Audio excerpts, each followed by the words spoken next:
Welcome back, everybody, to the Elder Scrolls Skyrim. As you might be able to tell from the title and our freeze frame on the screen, I fixed Bahat Mahan. Not only did I fix Bahat Mahan's ability to load outside, which, you know, we kind of figured out when we made the new character, Ray, was that the borders mod was causing crashing whenever I went to the exterior cell. But I also fixed that screen tearing thing.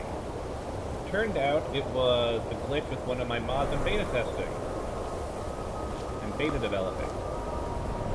It was the mod that I installed way back, which allowed me to have these Dragon Priest masks that are, that don't have a hood and are better fit to the Khajiit space and all that. So it was that mod, which I actually have built into another mod. I just was being overwritten by another mod. So I did a little bit of tinkering with it, converted all the mods of my guard armor overhaul to work Skyrim SD, and once all that finicking about and whatnot was done, I stuck around inside of the place we were in before where we were having a ton of that tearing problem. Because it turned out it was an issue with the open helmets, open guard helmets. You know, the one where you can see their eyes. Basically, it was a problem with, as you can see, I haven't actually dropped any of my loot off. It was a problem with their apparel.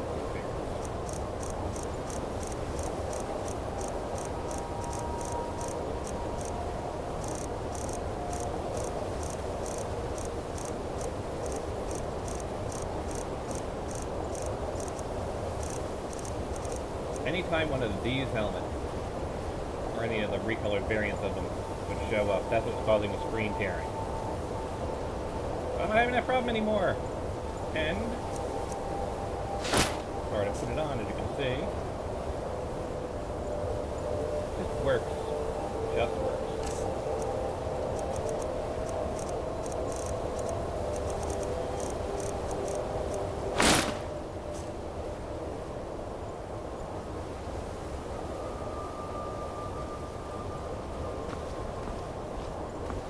What's more, as I was doing my exploration of the area, I found one of our 3 key locations that we want to explore. Ralvthar. Because we want to go to Ralvthar and Mazulft to get the last 2 Ethereum shards before we even think about doing this quest here. Mainly because I want to see if, when we find the NPC that's going to send us after the Ethereum shards, if I have all the Ethereum shards anyway, how will they react? Because sometimes there's unique dialogue. Like, for example, if you go to Clavicus Vial before actually doing the quest of unlocked being a Dragonborn, you know, before you fight, what's his name? Michelle? The dragon at the Western Watchtower. If you go to him before that, he has completely different dialogue. Because you're not revealed as Dragonborn yet. So I want to see if I have all the Ethereum shards. Because, like, for example, with Bleak Falls Barrow, the game does this a lot. If you go to Bleak Falls Barrow, and you've already recovered the Dragonstone, you can say the line, "Oh, you mean this thing?" There's a few cases like that where if you've already recovered the item, there's a slightly different dialogue. So if I have all the Ethereum shards when I do the Ethereum Forge quest, you know, well, I get unique dialogue. Let's see. I know there's some unique dialogue also regarding, well, you'll see when we get there. There's some unique stuff with that as well, depending on some actions you do. None of them will drastically change the quest, but they're nice little flavor bits. Anyway, so yeah, our 3 goals are to hit up Ralvthar, Mazulft, Inglebarrow, and Mazulft and Inglebarrow going over here. And let's see.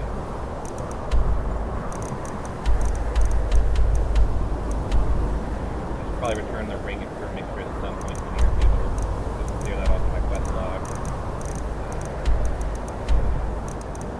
We're gonna have to get over here anyway to do those. We'll turn that in. Probably do that as well. I mean, they're in the same area. Might as well do them. Yeah, fighting the Silverhand would be useful because they do have new dialogue. Mic needs to be pumped. I can do that. Give me a second. There we go. That should work. So yeah, we'll clear this area here. We'll clear that area here. Probably do that as well. Honestly, once we do all those little things there, we'll only have one area left to work with. Becoming Thane of the Rift. Actually, while I have this moment as we're beginning, I will ask this little question. Because I've set up the game currently so that when you become Thane of a new hold, you get a unique weapon. Right now I'm just using the standard, I think it's Skyforged steel for the weapon. But I'd like to hear your thoughts on what would be the unique Thane's weapon for each hold, including a unique enchantment for it. What do you think, like for example, I'm keeping the Whiterun one the same, where it gives you, where it's an axe with frost resistance. So, or frost damage, rather. But, like, for example, what would be the unique Blade of Solitude? What would be the enchantment on the unique Axe of Markarth? The unique, you know, Blade of Falkreath? You know, Blade of so on and so forth. And before anyone says this, for those of you who are watching this on YouTube or just coming in later or whatever, no, I'm not going to do like a magic staff for Winterhold. Because keep in mind, when you're the Thane of Winterhold, you're the Thane of Winterhold, the hold itself, and the Jarl hates the college. The college itself is a sub-hold, in a sense, inside of Winterhold. So yeah, you're definitely want to have something warrior-related, Nord-related here. But what, I don't know. Anyway, into Ralbathar. Now, if I have fixed everything as I have hoped, we shouldn't have that screen tearing issue ever again. Guess we'll find out. So we make our way through Ralbathar, but I didn't have any screen tearing on my way to Ralbathar.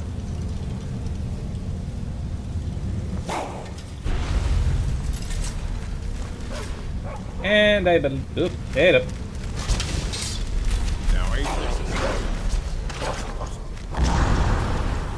Oh, he is so doomed. He is so doomed. He's getting his ass kicked by my Draugr who can use Dragon Shout. And I've got a guy who, yeah. That guy was doomed.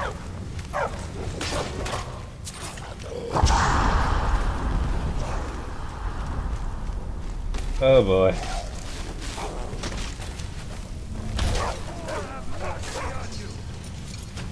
These poor fools.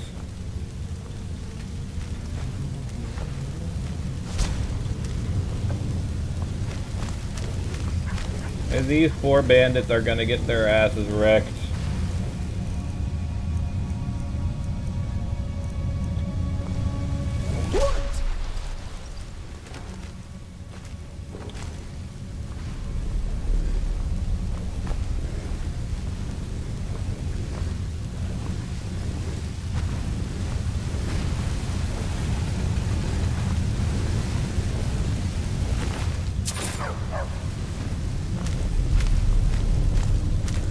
Is there a way to actually disable them? I don't think there is. So, this is a fun little bit of visual storytelling. The bandits set this thing off and could never turn it off. And basically they've used it now to basically cook their skeevers. You have to admit that's kind of neat. They've got a fire trap that they can't seem to turn off, so they've used it as a permanent cooking stove.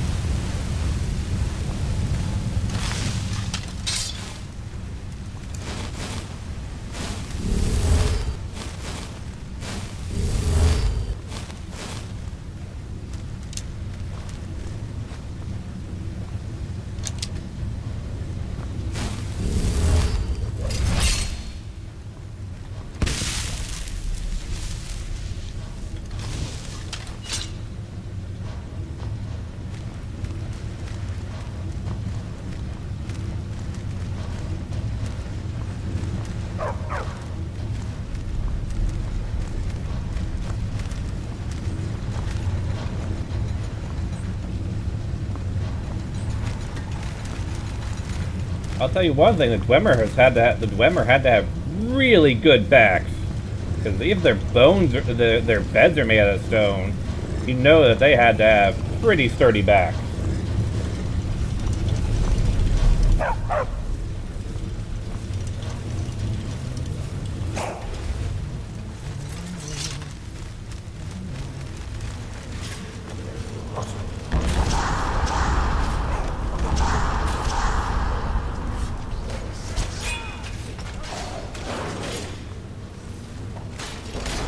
Oh yeah, forgot about that. In one of my my overhaul mods, I've made it so the Draugr speak, the random grunting, is actually not grunting. It's actually built into the game, and it's actually got translated text. And so I just put the translated text into their spoken subtitles. Kind of nice, because normally all the Draugr we keep running into in these playthroughs are just dragon shouting at me. But on the random chance that they actually are saying something, you can actually see it in the subtitles. Their translation from Draugr speak into the common language. I guess that would be Nordic? What would be considered the common tongue? Norse? Nordic?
Unlock Gate Master.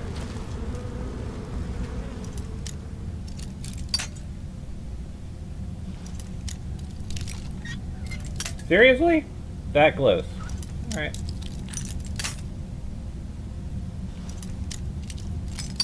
Gonna run out of lockpicks though.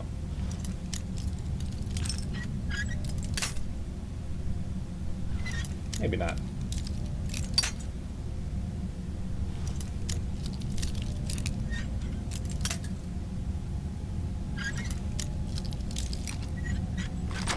Here we go.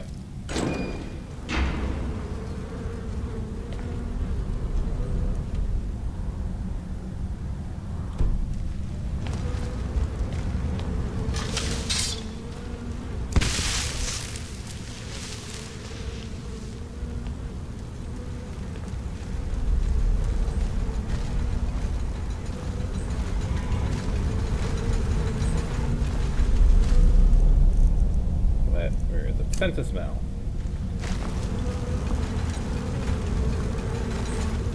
Alright, so there is 3 aggressive folks and 1 non-aggressive folk.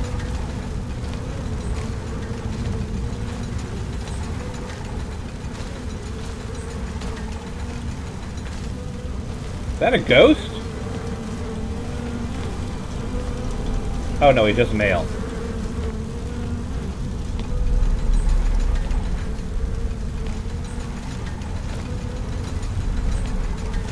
Remember when I added to the sense of smell the ability to detect the gender?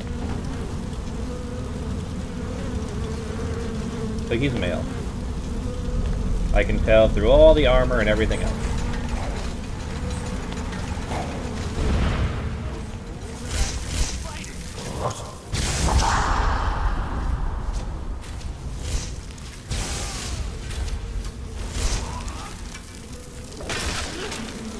The hell?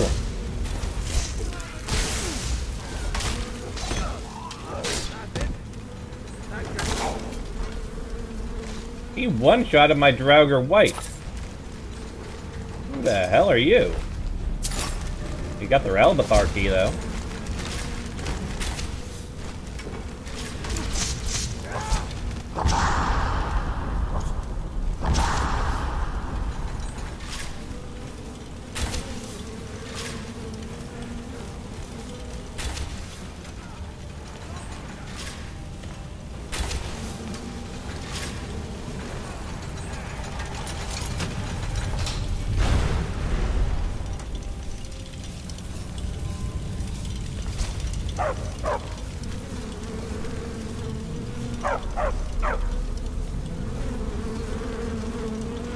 I still find it weird that the game flags you as male.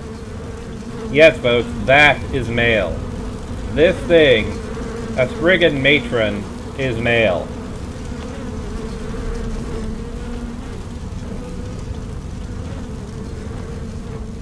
Let that sink into your brain.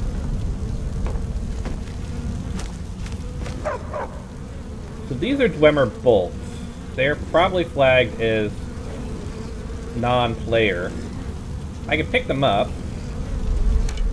If I remove the non-player flag, would I be able to turn them into something a crossbow bow can fire?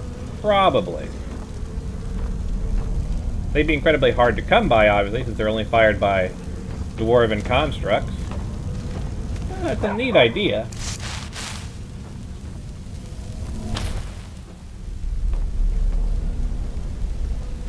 Could make them lootable.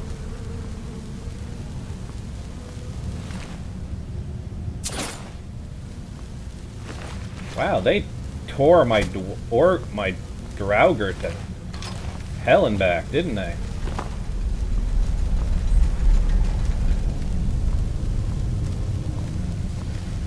Ooh. Spear Guardian. Yeah, these guys tore my undead minions to hell and back.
I don't know how you made it this far, but you'll go no farther.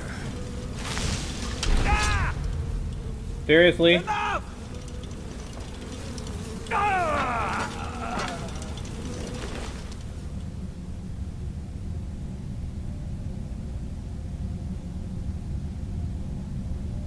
That's a weapon.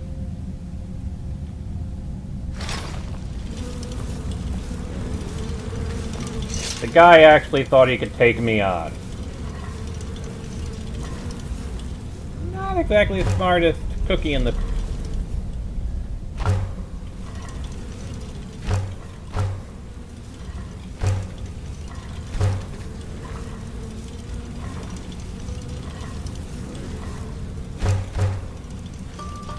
Of course, as you can see here, I have removed the salt requirement from a lot of cooking recipes. If you're just making a basic dish, you don't really need salt.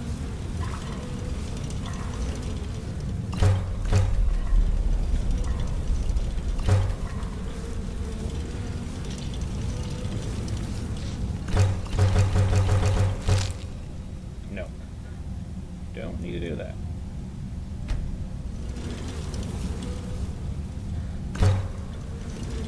And of course, I've got the blank books I've talked about in here.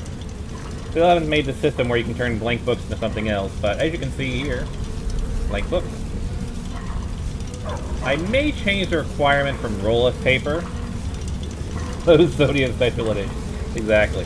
I'm thinking of changing the requirement from roll of paper to linen wraps, because rolls of paper are relatively hard to find. Linen wraps, not so much. I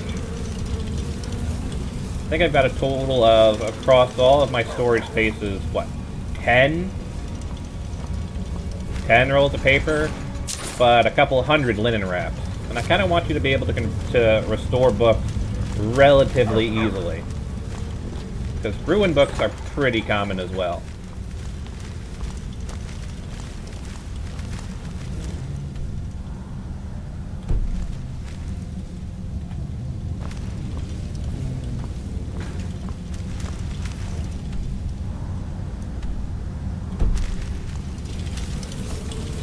Before we do that,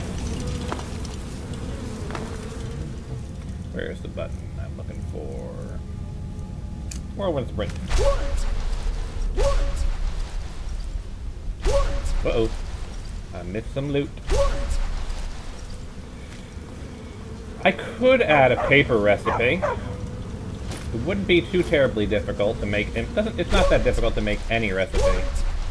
The question really is, what do I want to have paper be made out of? What are the requirements to make a roll of paper?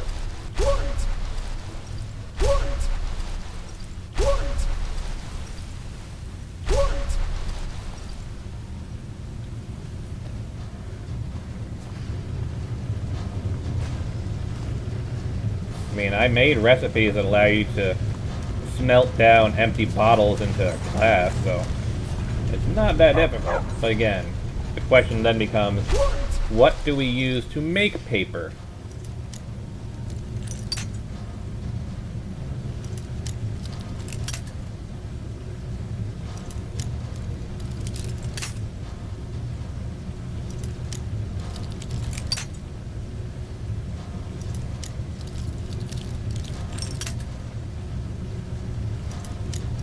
Fair point. So I could use stone logs, firewood. I could use those. I could use both to make paper. Because I mean, once you've built your third house and completed kitting it out without like extra house mods, you might have extra stone logs. That's not a bad idea. Turn wood into paper.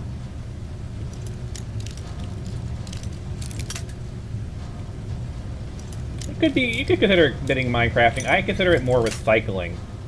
Like, it's the same way that I have recipes allowing me to smelt down armor and whatnot. I mean, if you can craft an armor, you should be able to break down an armor into... You know, you won't get the same amount of stuff you put into it, obviously, because you lose some stuff when you break it down. But I should be able to turn, like, fur armor back into leather. Just not as much leather as I got when I was making it.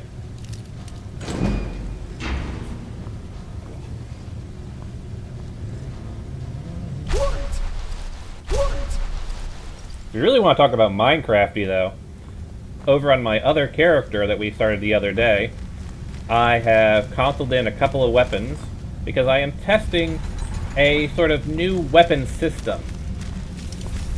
Basically what I did is I applied different environment maps to the existing weapon, so there's no new meshes needed, no new textures needed, which makes it, of course, PlayStation 4 friendly. And basically what I did is I'm starting with the steel sword, and I basically made the ebony steel sword. The idea being that you made the steel sword, but with ebony ingots instead. And basically all I did was I applied the ebony shader to it. Now, unfortunately, it still looks like the steel sword. I'll show you. Help. Steel sword. Player dot add item.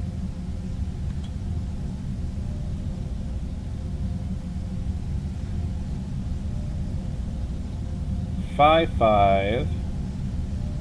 7F51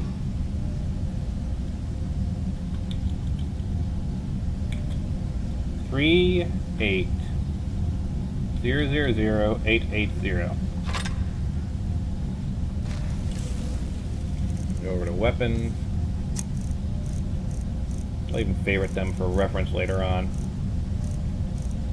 Okay, steel sword, favorite. Put that into one hand.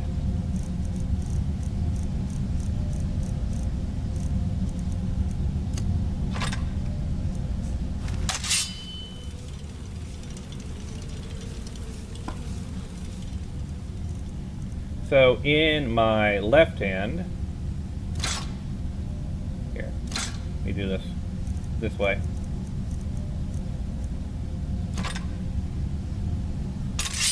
So in that hand there is the steel sword, standard steel, no changes made to it whatsoever.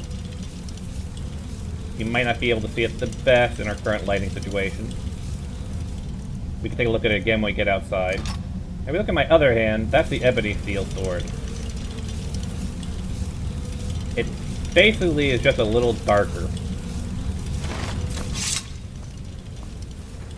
When we get outside, you can see the changes a bit more. And right now they have the exact same stats. But the idea is that one thing I've always found annoying about the weapon system here in Skyrim is that if I am a Nord or a Khajiit or whatever, and I make a weapon out of Dwemer material, it looks like a weapon that a Dwemer would make or an elf would make. All weapons look the same. But that's not how weapon making works. Your weapon looks like how you would craft the weapon. So if you're, you know, a devotee of the blades, then you'd probably make a bunch of Akaviri-based stuff. You make a bunch of katanas. You wouldn't be making, you know, steel swords and whatnot.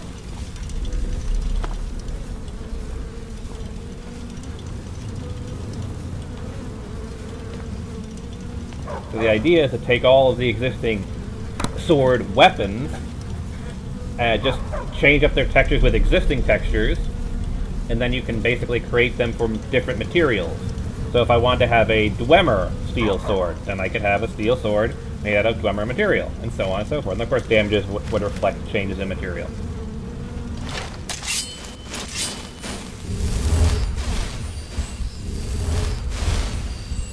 Like, I could, in theory, make a full set of ebony armor that looks like basically a black version of steel armor. Because ebony's particular style is a style. Similarly, I could make, you know, this particular style, which is kind of elvish in design, I could make out of any other material. So I could have a golden ebony. You get the idea.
I do love the animation on these things as they collapse back. It's kind of cool.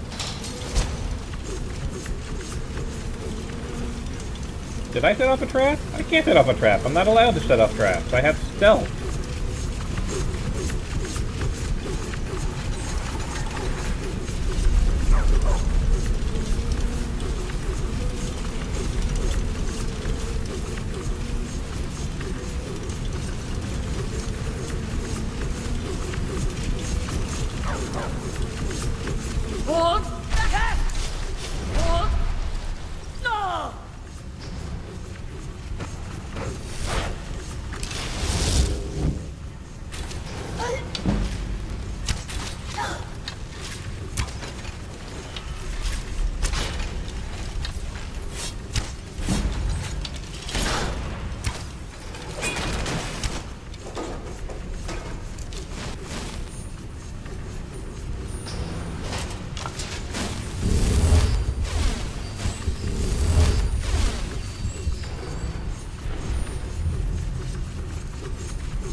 Crap!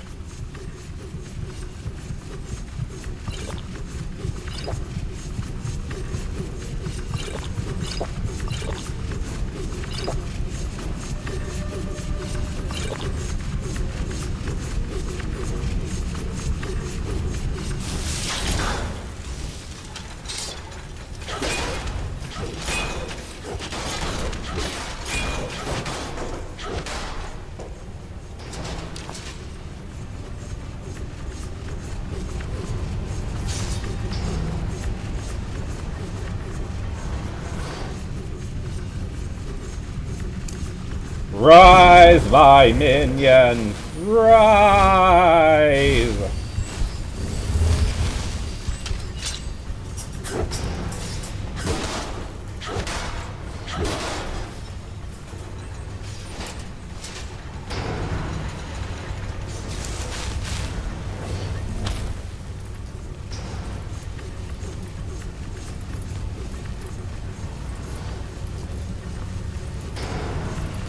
Rise, my minions.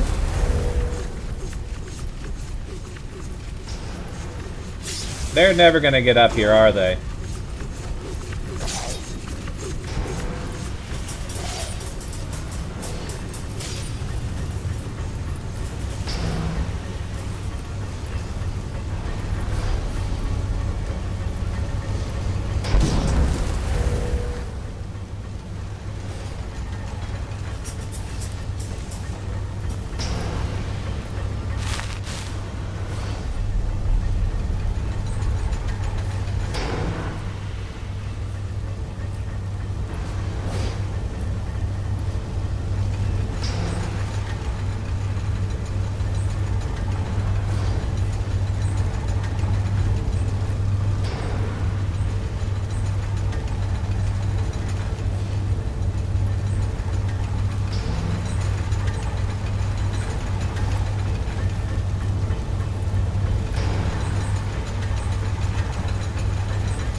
Fine, we'll do it this way then.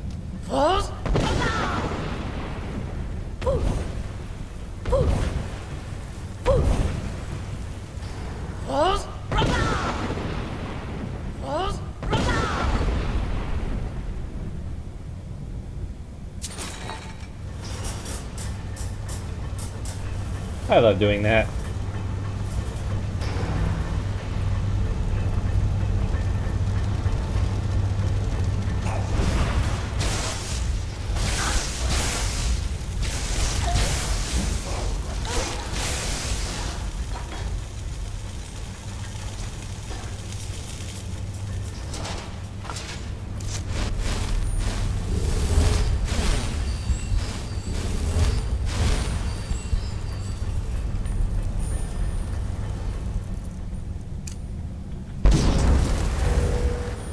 Rise, my undead minions! Rise! Well, there comes the matron. At least I got her back. Oh, let's be correct. Got him back.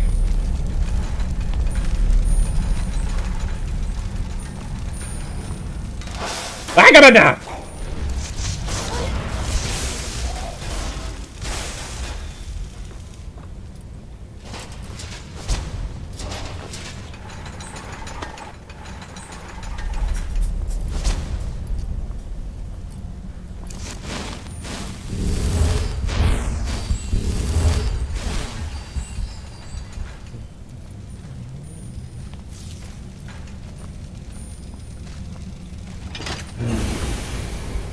I can see those working.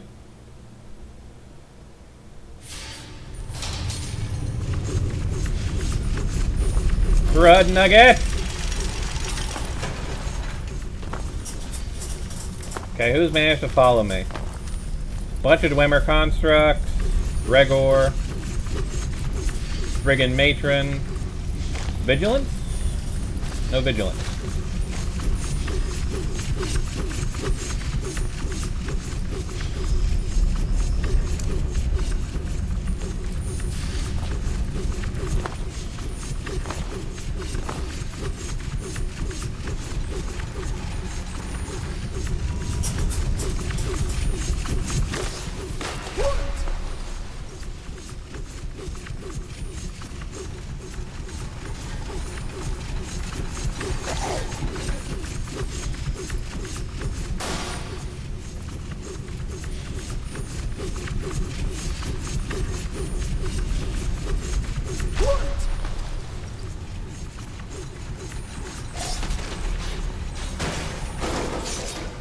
These traps are gonna kill all my undead minions.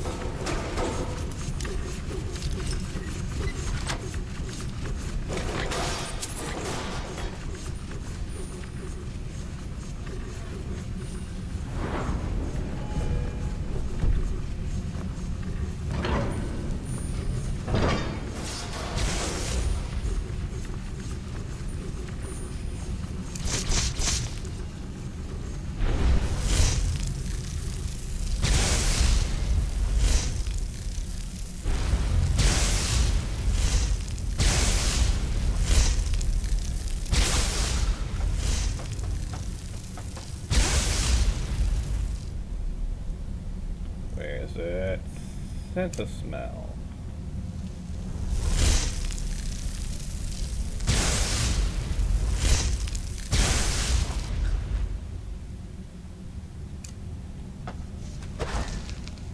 Still not enough for Frost Atronach. Flame Atronach? No.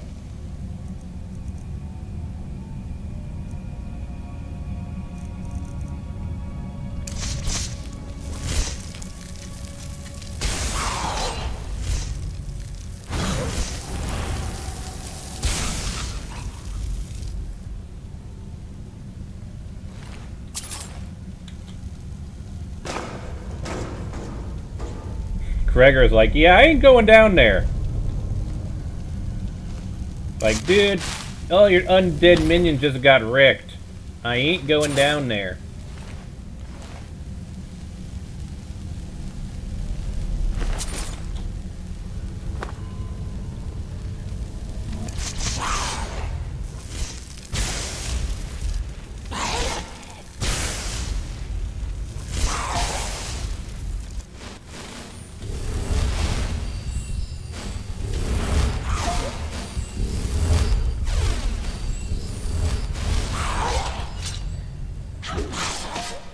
Let's see how well you do against my main weapon.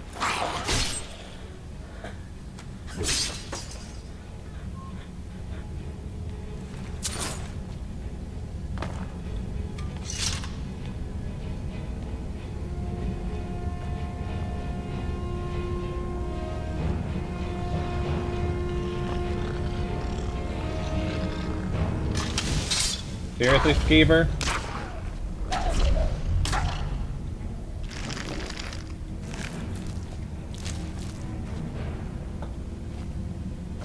Skeever's like, we're gonna still be aggressive to you, even though you just wrecked all those Thelmer.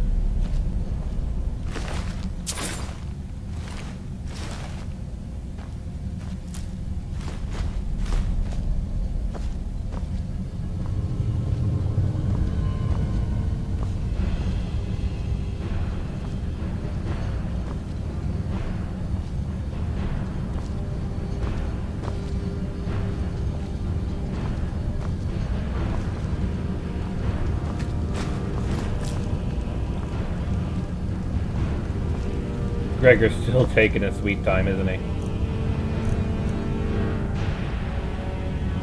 Up now, he's finally coming.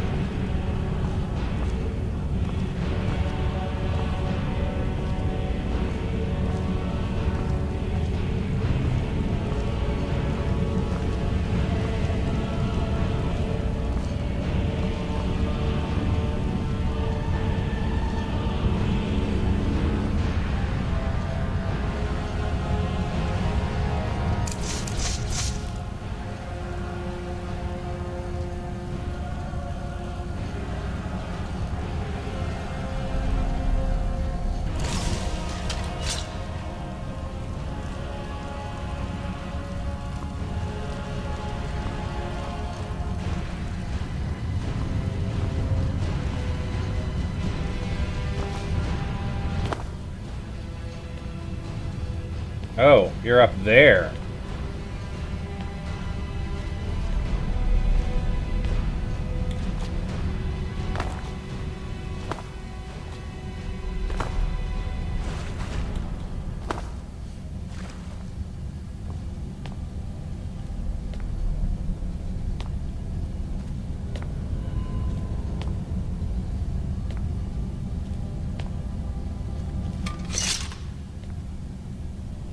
Incidentally, a few episodes ago, I updated my mods list.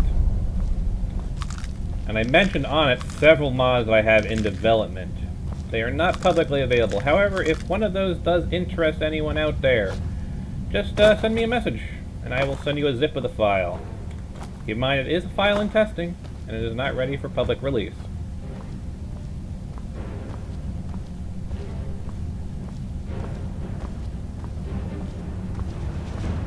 But, like, for example, if you like this mod that does the animated clutter, that's one of my non-public mods.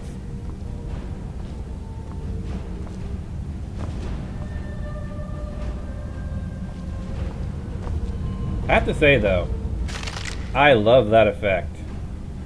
Like, there's a lot of things in here that get animated clutter, but the chorus chests, I love that. That is so cool.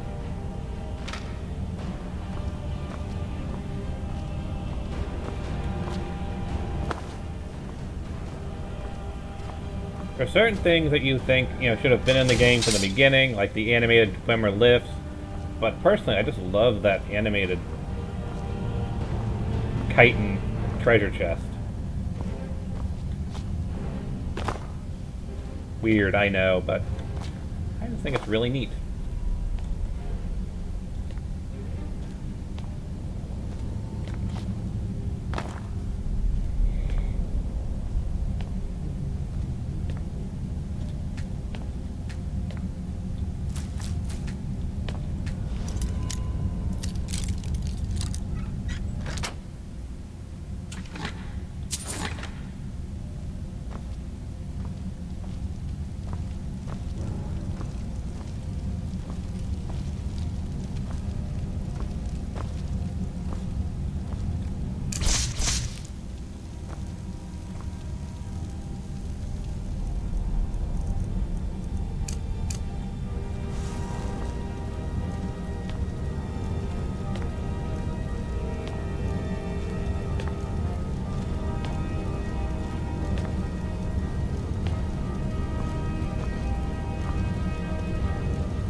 Wow, Gregor is taking his sweet-ass time, isn't he?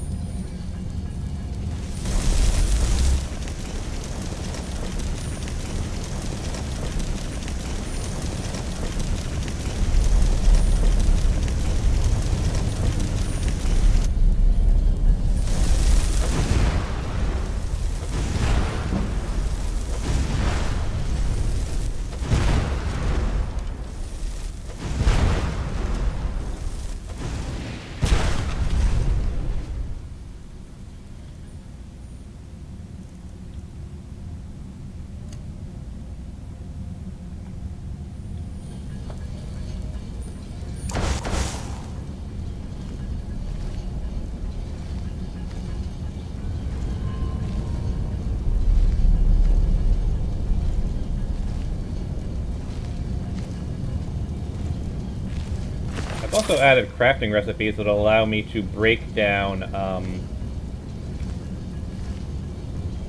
like the wooden bowls and plates and whatnot into charcoal. Theoretically, I should probably change that so they can break it down to firewood, which might be more useful. I don't know. Just that firewood is physically bigger in the game, but I mean, technically you could use it for firewood. Maybe I'll make two, or maybe I'll make an extra recipe so you can turn it into firewood or charcoal.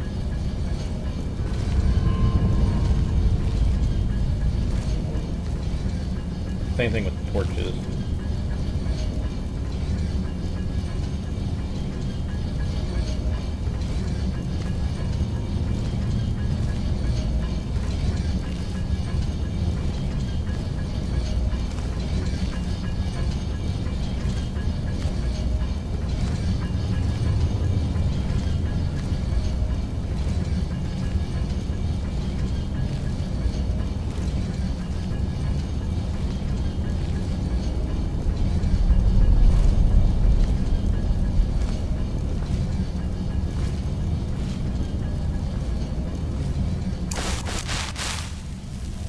One great thing about fighting Falmer, you can have as much light as you want. They go by sound, not light. So if you actually manage to get to the point where you have quiet casting, you could run around Falmer-infested ruins with every lighting mod, every lighting item you have going at full strength, and it will not affect your stealth whatsoever. As long as your attacks are silent, the Falmer will never hear you coming.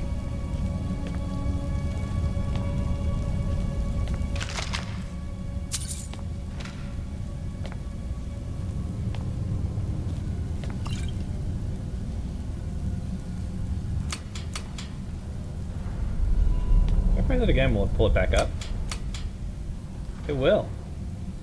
I have to wonder the mechanics of how that works. I guess it's the gears.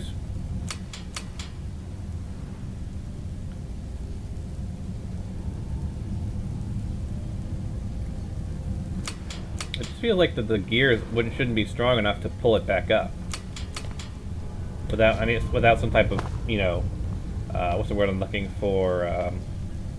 Supports. You know, like on a piston. Again, this is Skyrim we're talking about, where magic is real, so there might be some magic involved in the Dwemer science.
Wow, I blew it behind me.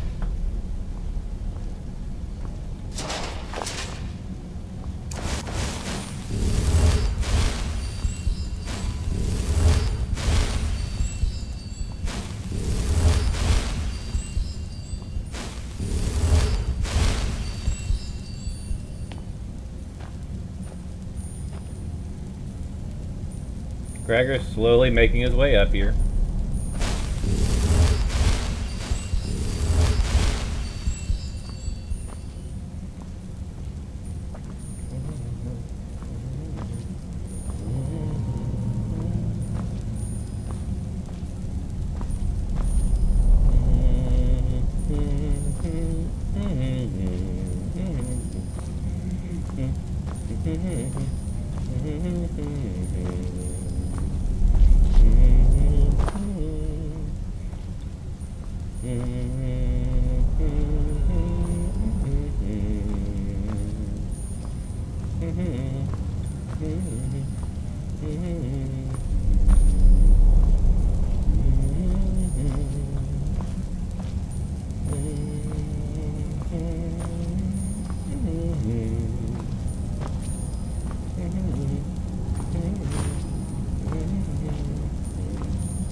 He is taking his sweet time to get over to me, isn't he?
Where would it be? Whirlwind Sprint. What? No! Aww. Thought I was being clever.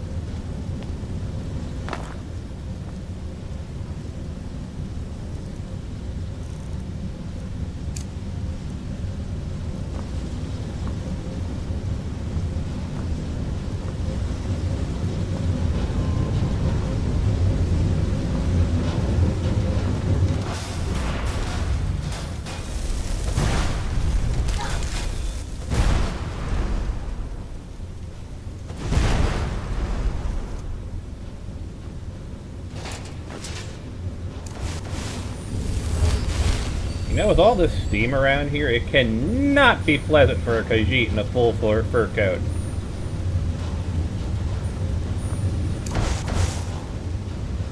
Let's be honest. You know this place has got to be sweltering for my Khajiit, who's not only wearing a full fur coat, but has a fur cloak and heavy ebony armor.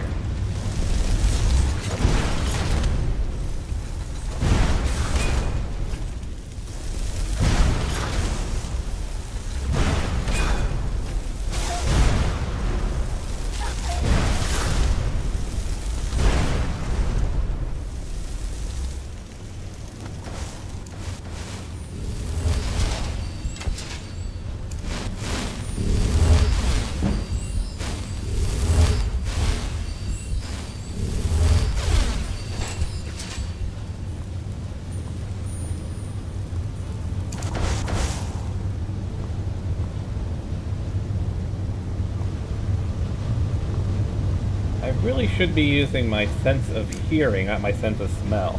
Because my sense of smell cannot detect automatons. But my sense of hearing can hear them, so even if they're clacking about inside of one of these machines, I'd be able to hear them.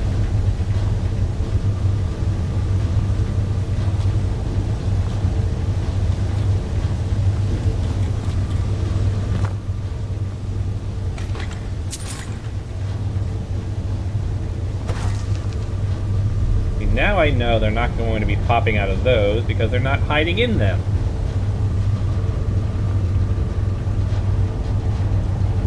And my sense of hearing actually has a much broader range. But, as you can see, I can't actually tell whether they're aggressive or not. I can tell there's things around me,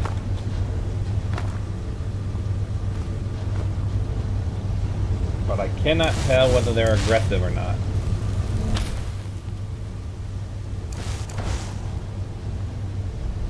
Which I think is a good balance. I can use my sense of smell to determine the aggressiveness, their gender, and whether they're undead or not. You know, giving me a lot more details. The range is a lot smaller, but it doesn't work on automatons, on machines, because they don't really have a smell. At least not anything you could differentiate them from, you know, the architecture. They smell like metal, so, you know, they'd be indistinguishable from the other metal around you. But my sense of hearing allows me to detect their movements, the movement of their gears, the movement of their, you know, every little thing here and there. But it doesn't give me other information.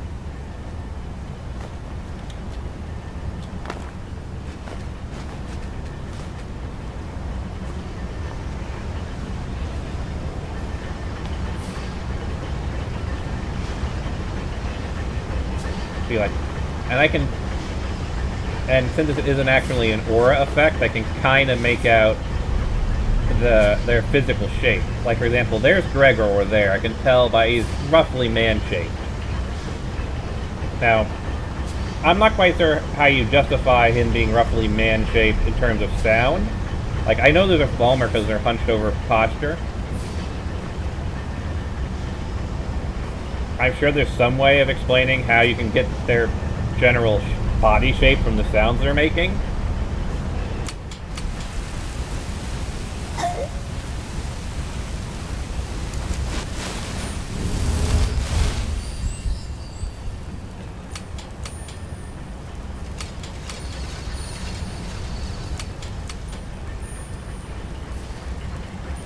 I see ya. Khajiit ain't gonna be fooled this time.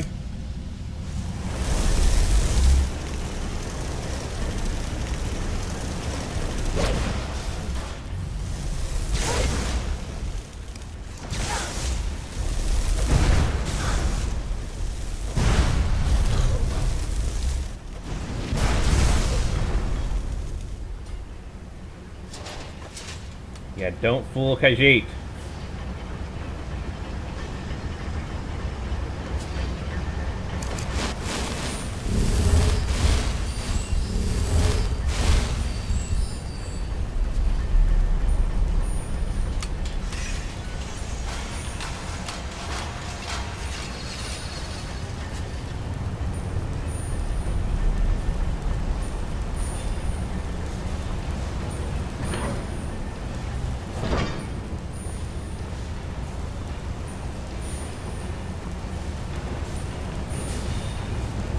Khajiit wonders.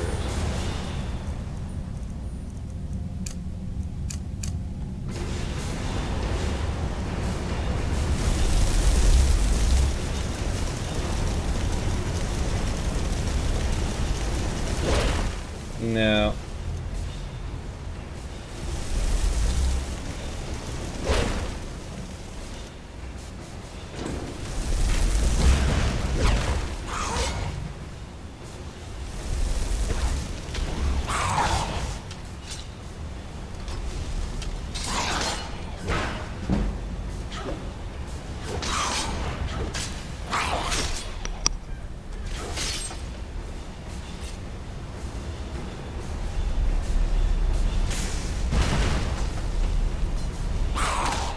Come, face Khajiit.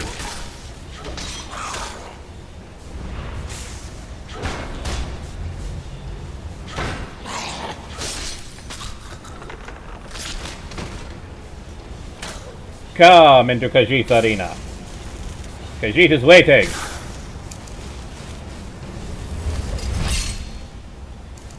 Oh, you want to play magic?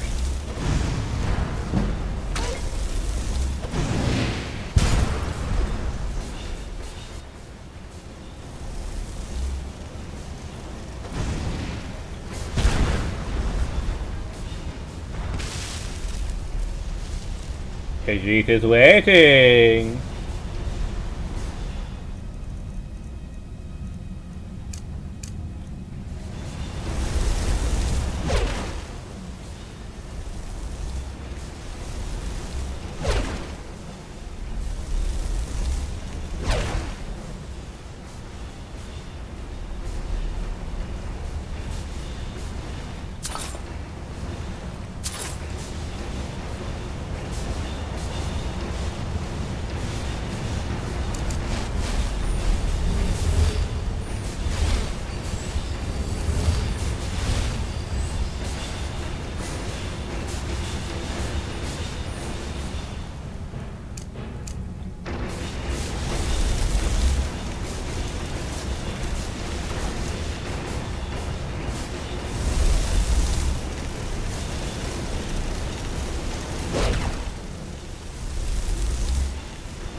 Can this work? Now, if I can open the door, but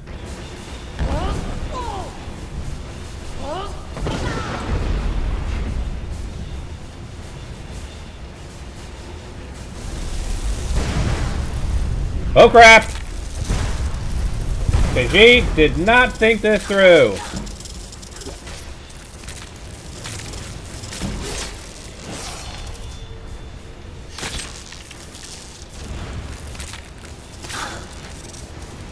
Or apparently, Khajiit did. Apparently you were no match for Khajiit, if Khajiit just used Khajiit's main weapon. Okay.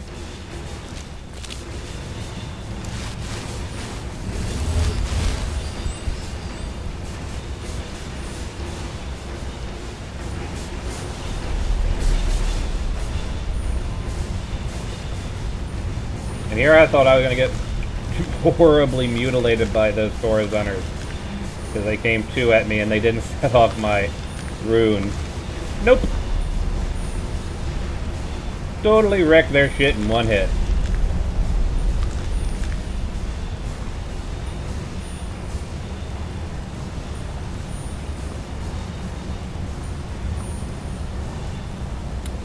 I just had a really odd idea for a new crafting recipe. Because anyone who's played Skyrim for any length of time knows this. You're going to wind up with hundreds. If you're a compulsive looter like I am, at least. Hundreds of chorus eggs. Absolutely hundreds of them. What if, instead of it just being an alchemical ingredient used for potions, what if you could make a chorus amulet?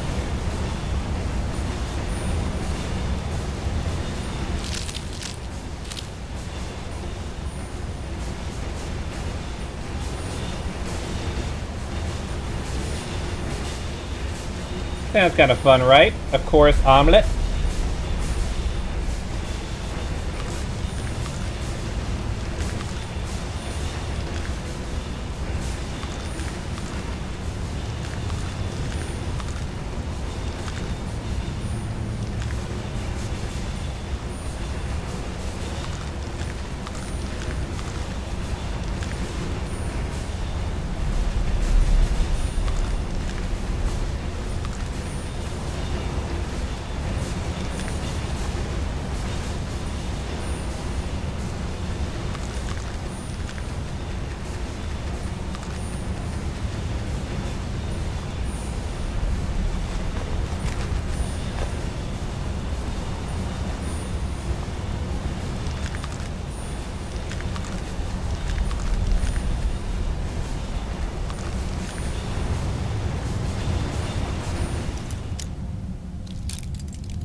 I think I'm gonna go with Magica.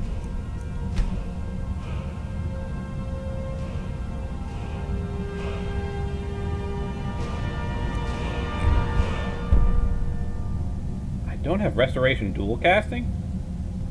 I'm grabbing that now.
So I'm guessing the one for that's underwater.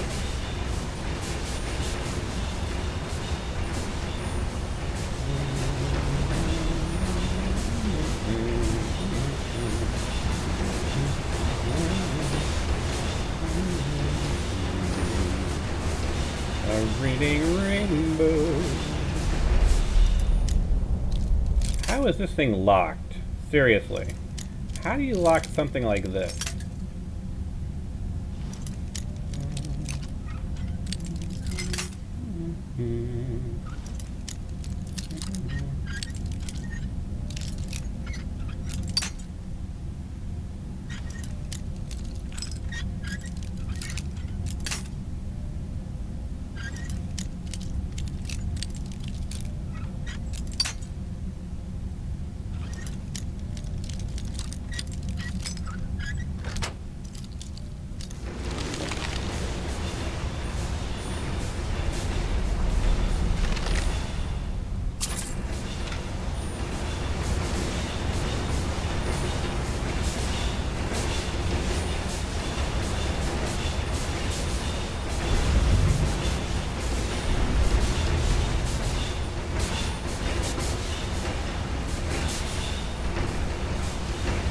I wonder how these gears got clogged up. Do you think the Falmer did it intentionally?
Well, that one's also stuck, clearly. Is there another gear underwater over here? Well, that's moving freely.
Didn't I kill a Fulmer over here? Oh, you're right there.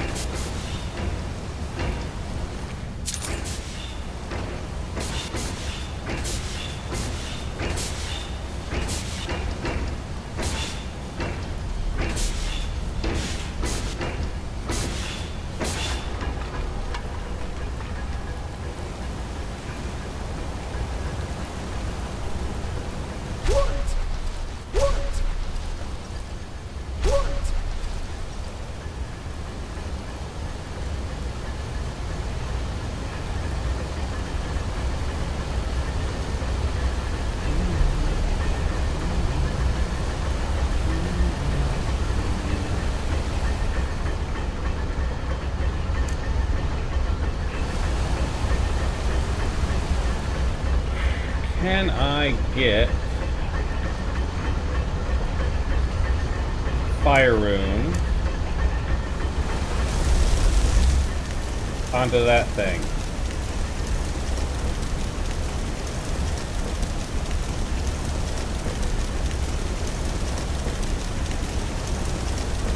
I don't have the range.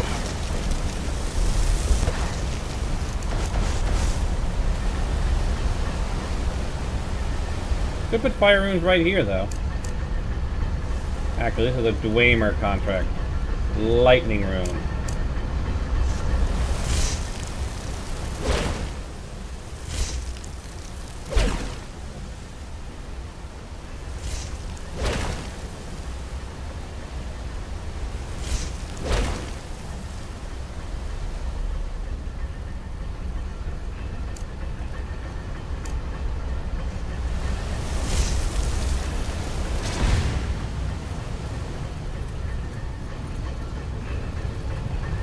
And where is Frosty?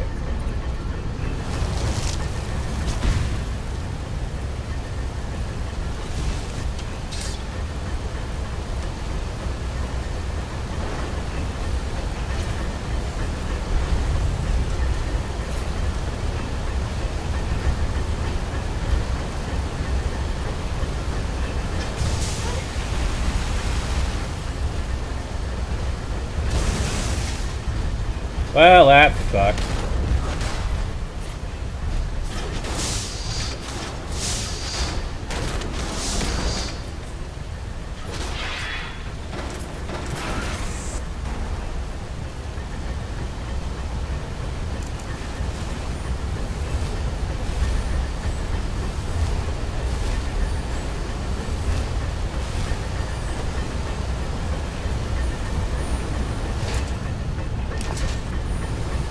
Oh, you were a tough one, so...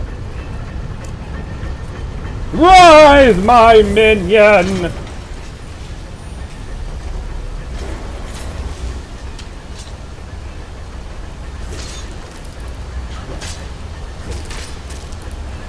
Alright, you're all relatively tough, whatever. I'll keep you.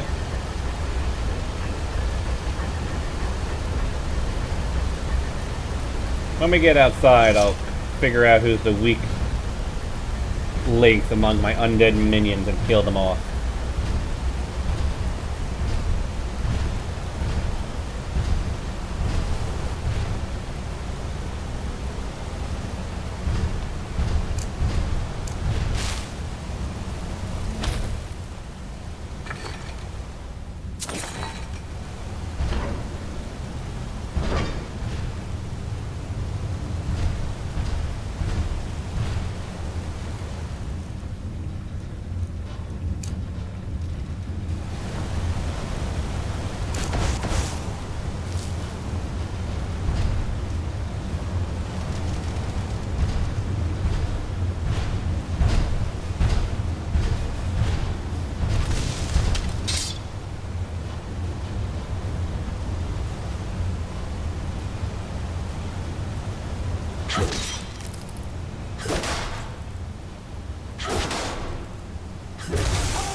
You're pretty tough. You're all pretty tough. Alright.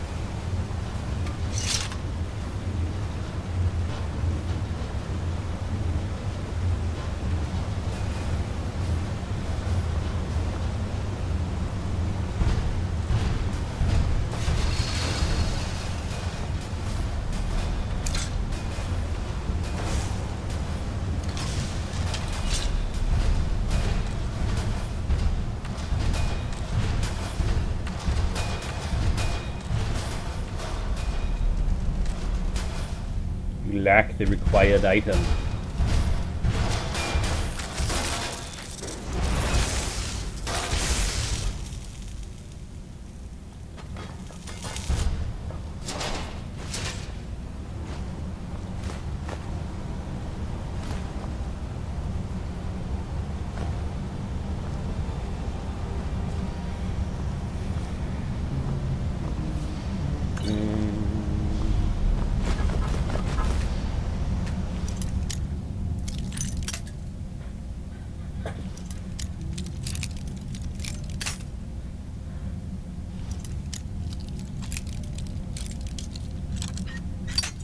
Dang it.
Another shard of Ethereum. 3 down, 1 to go.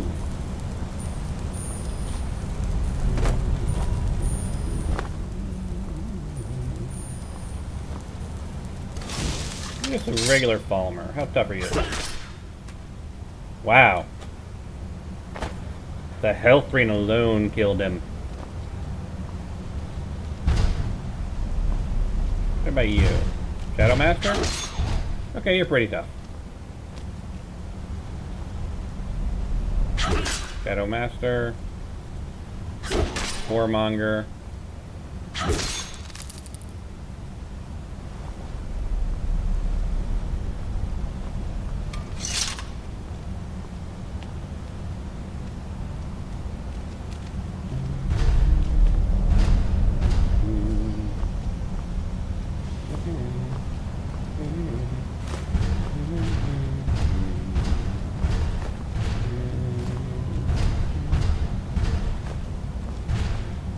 saw that Dwimmer cup.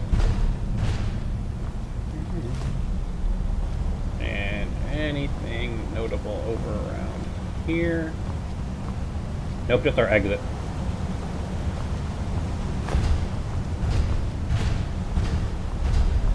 No.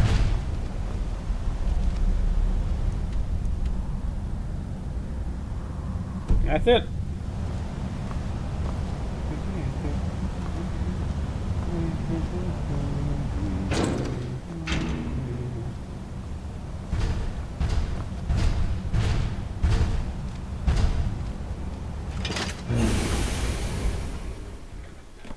Up we go.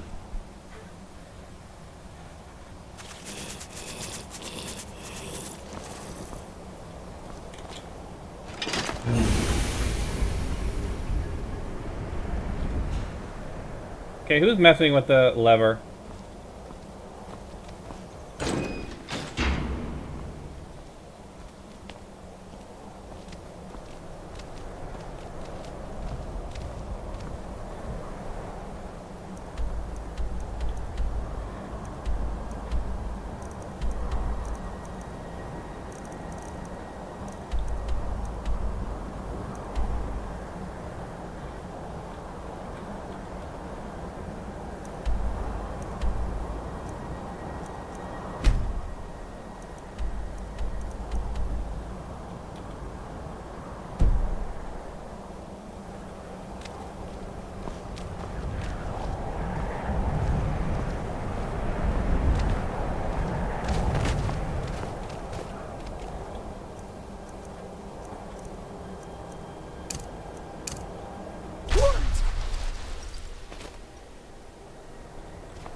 Whoa.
Northwest, okay.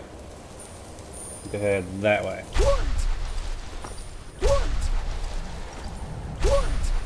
Hold! No! Hold! Attack!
This is a bunch of my dead minions. It's a bunch of my dead minions, isn't it? Hold the cat! Hold no! I think that's by Shadow Gleam Sanctuary. The cat! Hold the cat!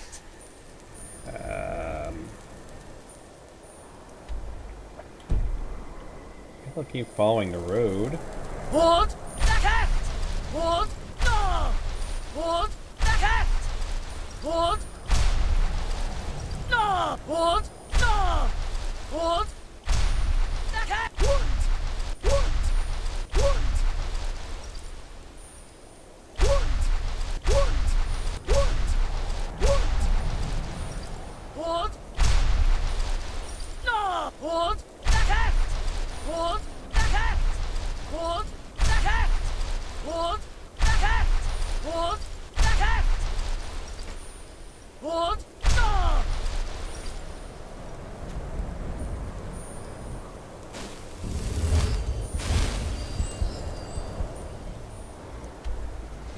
Ah, there we go. Now we're facing in the right direction. Hold the cat! Hold no! Hold the cat! Falmore? The cat! Hold no! Hold Duh! the cat! Duh! The hell? Hold the cat! Never should have come here. They're just straight up assaulting a fort. Hold no! Hold no! Hold no! Hold no! Hold no! Hold the cat! Hold the cat! Hold no! Hold no! Hold! Hold!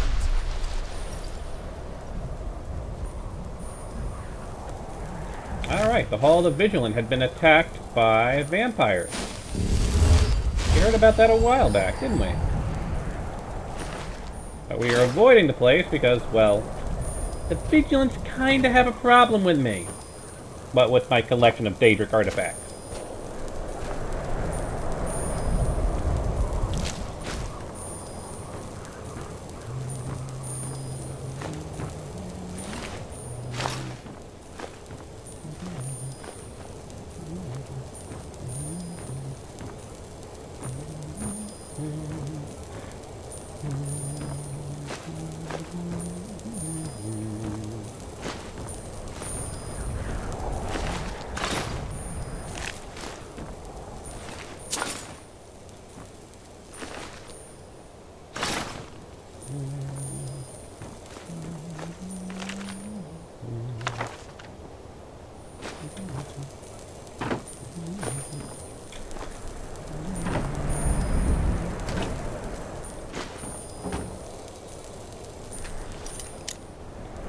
Oh, is that what the Vault of the Vigilance is for? If I actually hand them my artifacts, they put it in the Vault of the Vigilance. I think that's its purpose. I think that's the purpose of the Vault of the Vigilance.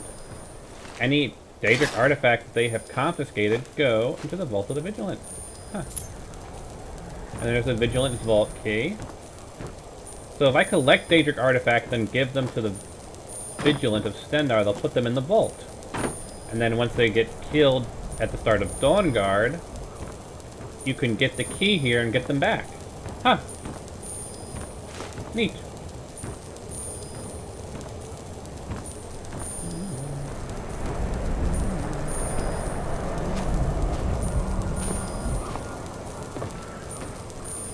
Hold no!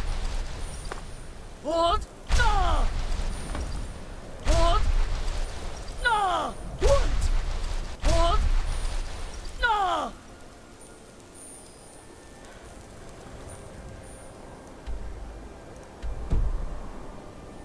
Gonna be that way. Hold the cat! Hold no! Hold! Hold!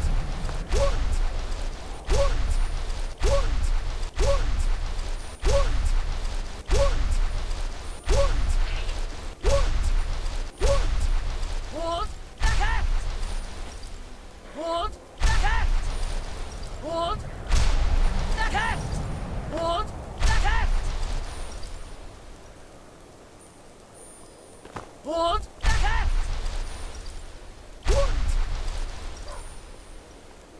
Carjo!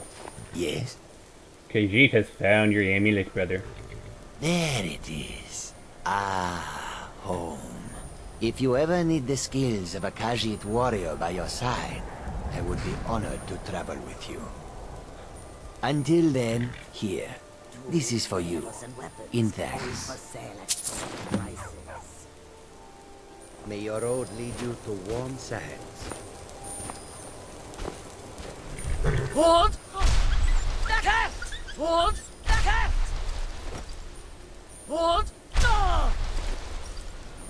Now, we're looking for the alchemist, right? Cast! Hold!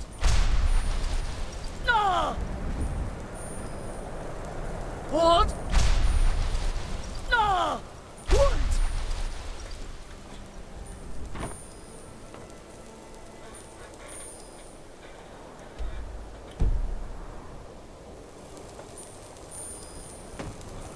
Hold! No! Hold!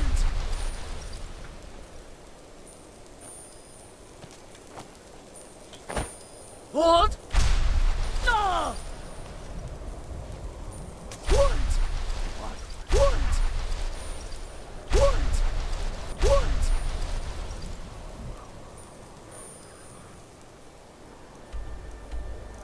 Where do I need to go?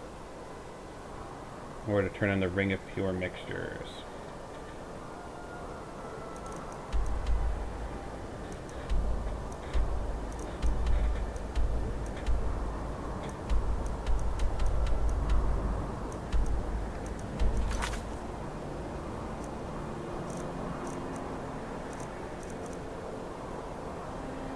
Fida.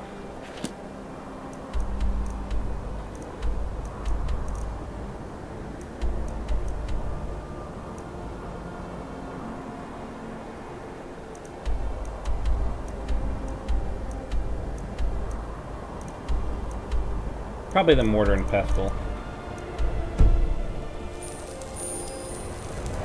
Hold! No! Hold! Cast!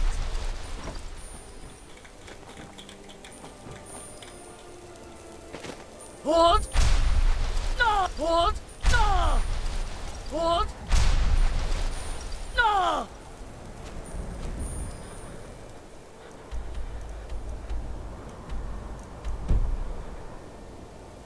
What's over here? Hold!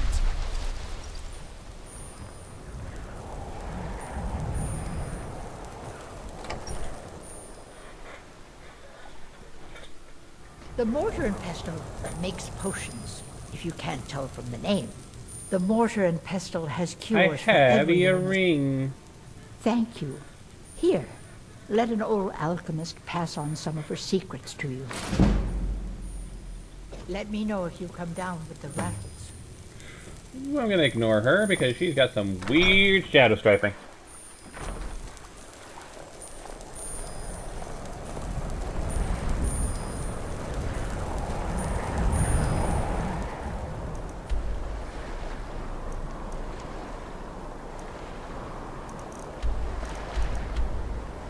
I'm gonna start an Elakar. Shrine of Azura. Not quite yet.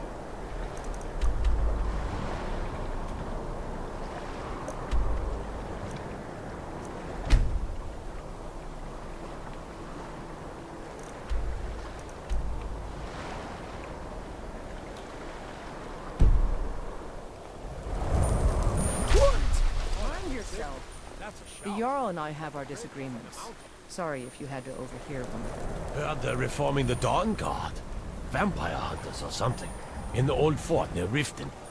Might consider joining up Stay out myself. of trouble now. You're like me, eh? Don't fancy those clunky two-handed weapons. Actually, I kind of fancy the clunky two-handed weapon. Oh, been tending your hounds? You smell like a wet dog. Hold! No! Hold! Hold! Is this one of my undead giants? I think it is. It's managed to catch up with me. No!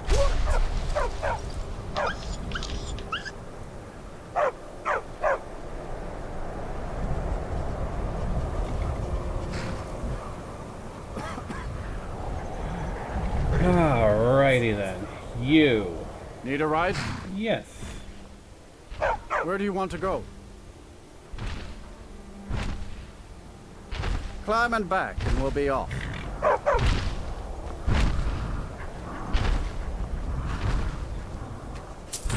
There once was a hero named Ragtag, who came riding to right from all roads.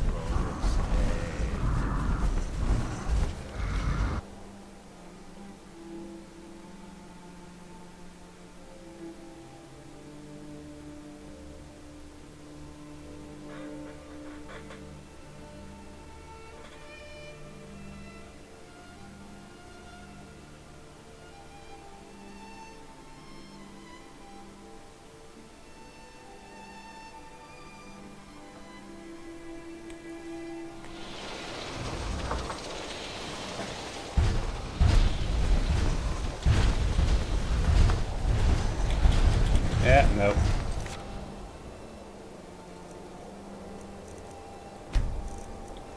Glitched out again. If you don't actually see the animation of you getting on the cart, it's probably glitched out.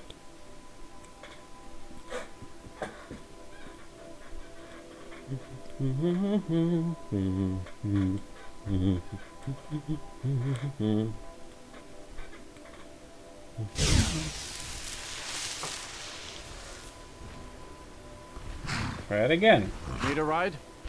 Where do you want to go? Climb and back, and we'll be off.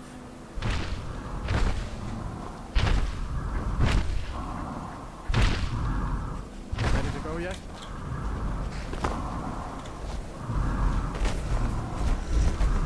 Couldn't ask for better. There we go.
Report back to Orthus, and he's at the dock. East Empire Company, right.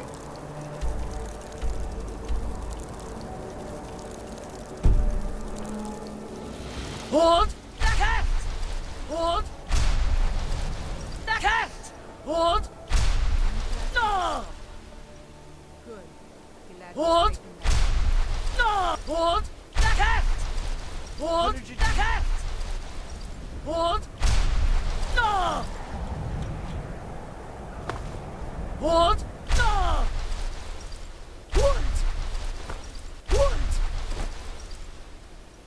Hold!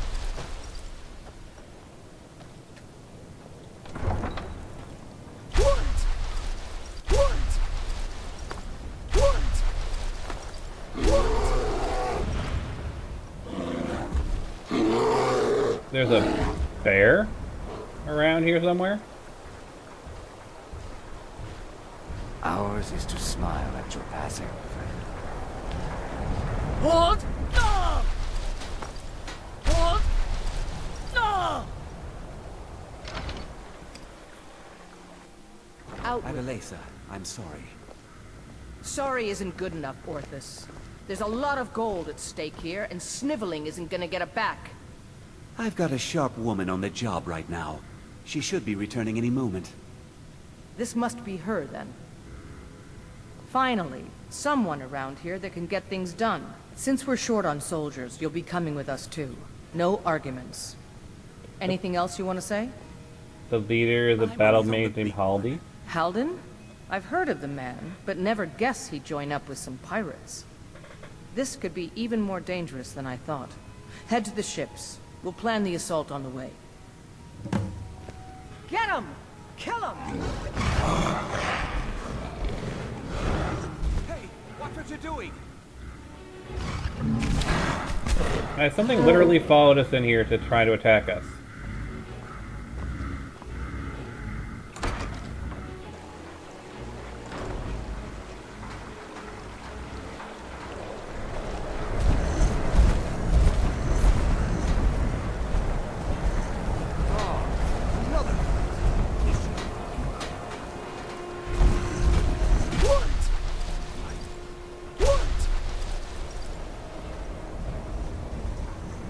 Okay.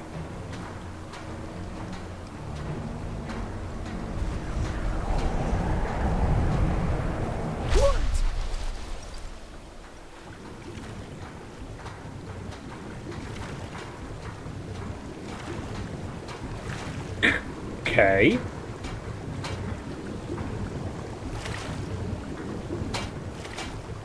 You're gonna drown, you know that, right, dude?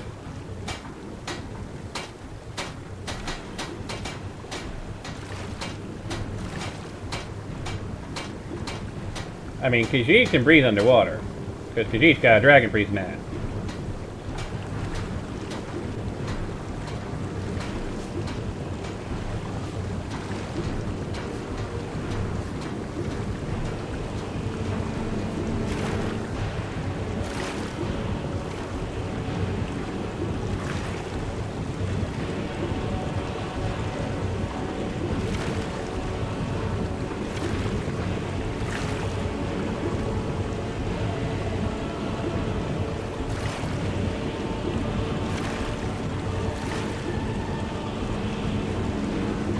I'm kind of surprised he hasn't drowned yet. He should have.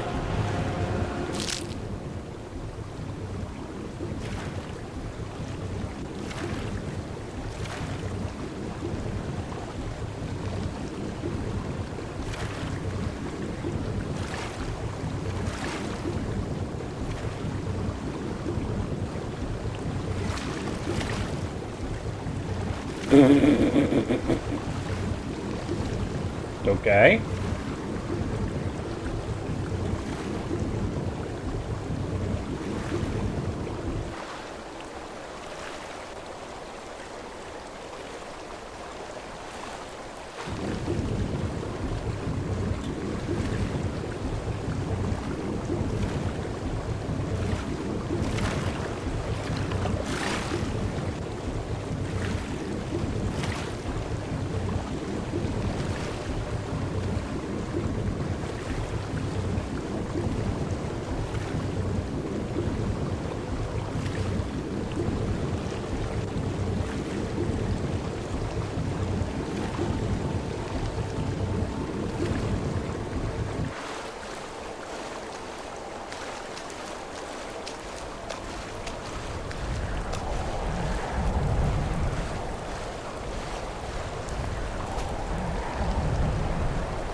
I don't think he's ever leaving the water.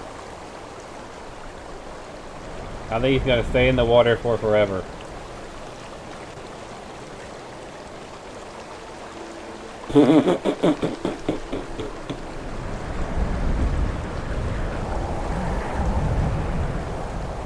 Come up on shore, dude. Kinda cold in the water. I was going to do the East Empire quest, but the NPC I have to talk to seems to have fallen in the water and fallen downstream, and he's just kind of staying in the water. Because whatever reason. I guess I'll look for Mazulft and Yingle Barrows since we're on this side of the map anyway.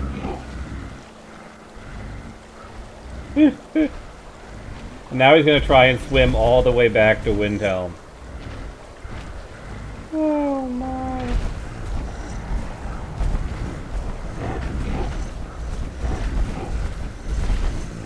Also, these are all my undead minions.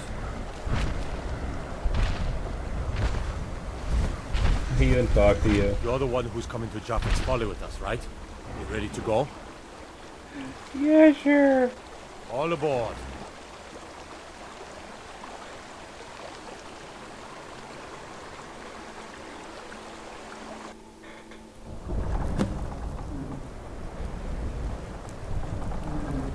That is so weird. I'm doing good focus.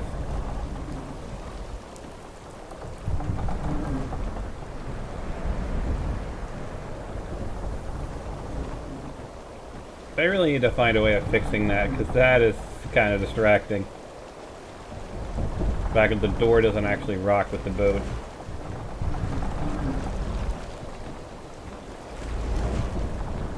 Out with it. Anyway, give me a second, folks. It smells like my food is ready. Be right back.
Well, here we are, we think. Have we reached Joseph's Valley, perhaps? Hard to say. The weather's taken a bit of a turn here. Halden's been known to obscure his hideaways with magic. If we take care of him, the way should be clear to properly assault the island. And that is Bahat Mahan's job. You've shown yourself useful so far.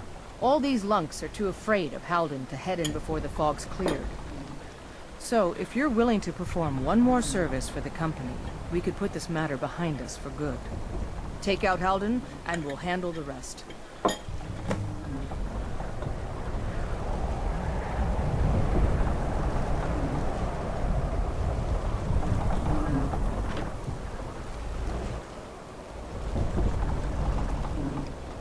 Hold!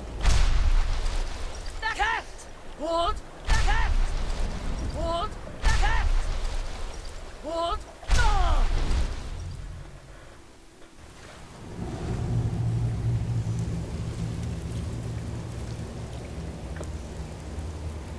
Yes, I will take the ore. Oh, none of my undead minions are following along. Yeah, that's working. I added light emitters to my spells. So now spells cast light. Now if I just need a little bit of light to see by, I don't actually have to cast candlelight, I just have to raise up a magic spell of any sort.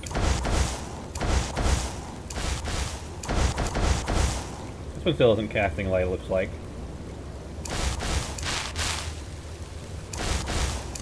I'll have to look into those, figure out why they're not casting light.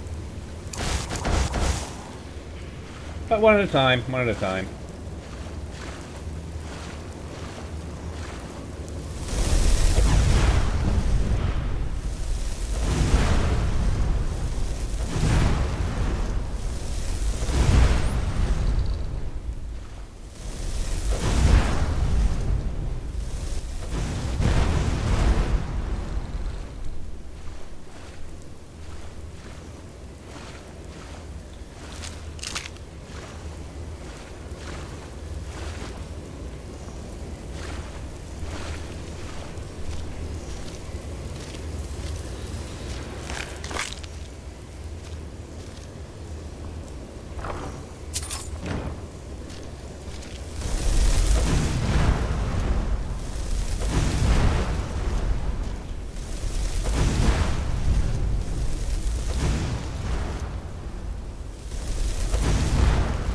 Well, I've seen light at the end of the...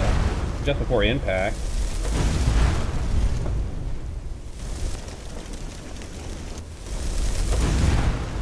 I'm trying to see if there's actually light following it as it moves. Maybe over there? Yeah, there's light following it as it moves.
Seriously?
Oh, I also added a crafting recipe that allows you to take these wicker baskets and craft them down into straw.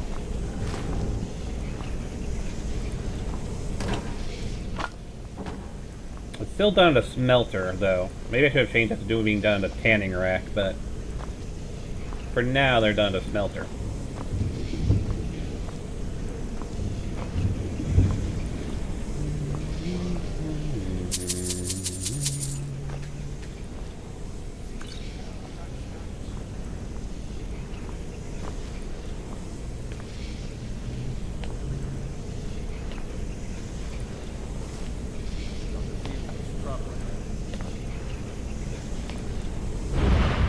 Time to get lost, friend. Well, I mean, if we're gonna be going one-on-one,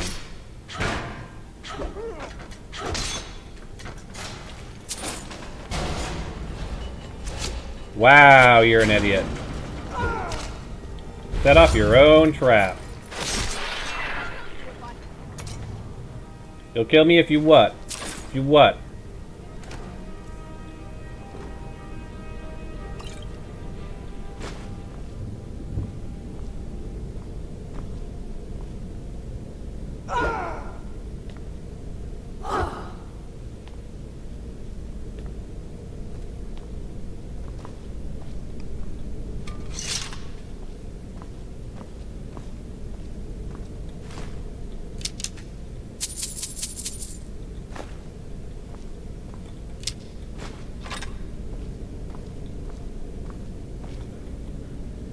shouldn't have any automatons in here, so my sense of smell should be all I need to determine if there's something nasty about.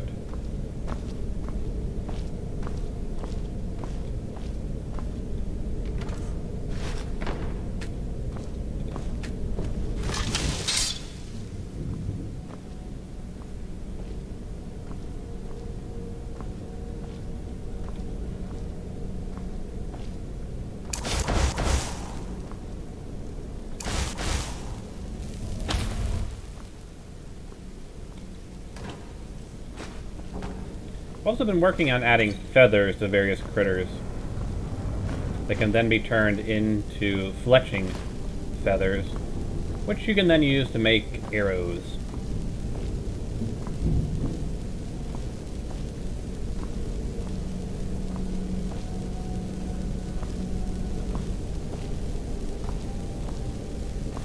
It's similar to like what was done with an Ars Metallica, except Ars Metallica has crafting feathers.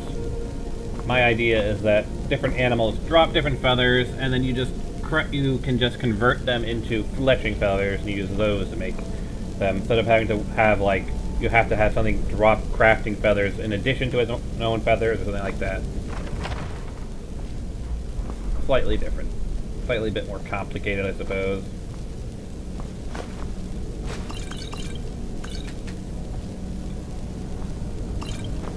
Bit more immersive though. Chickens drop chicken feathers. You can convert chicken feathers into fletching feathers.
We have a way to go up and a way to go down.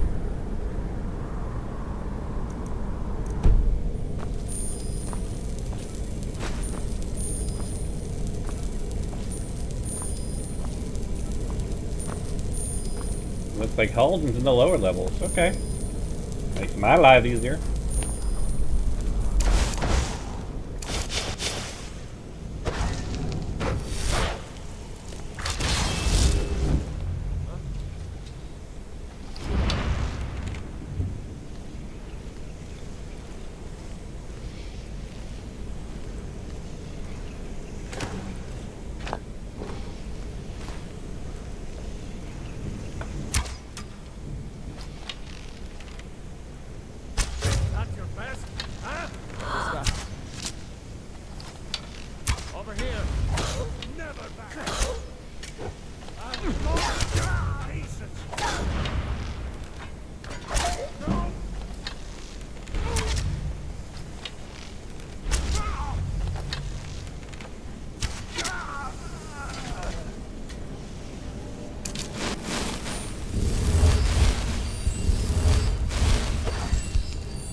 do I not have a magicka to dual cast that? Or do I just not... Can I not dual cast yet? 158, so I would need about 300 magicka to cast that. I have more than enough magicka, so let me see. Oh, I don't have conjuration dual casting? I have conjuration dual casting. Alright, but it's like 2.5, so it'd be like 400 magicka?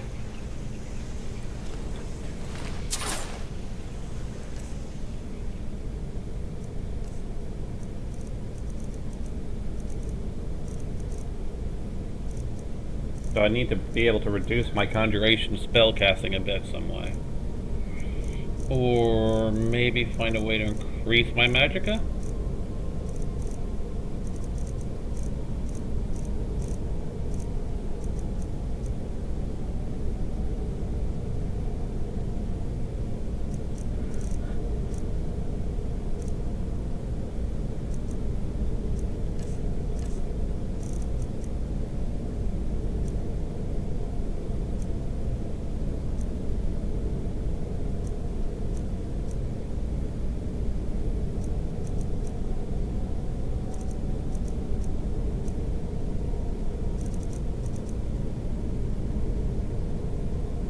That would work.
Dang it.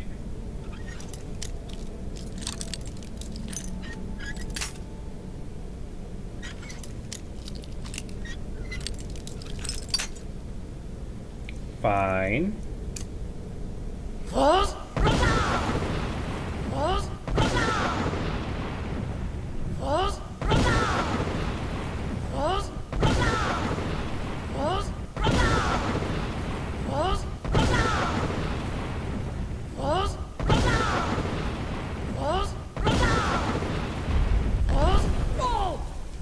There we go. When in doubt, just shout at the door enough and it'll open up.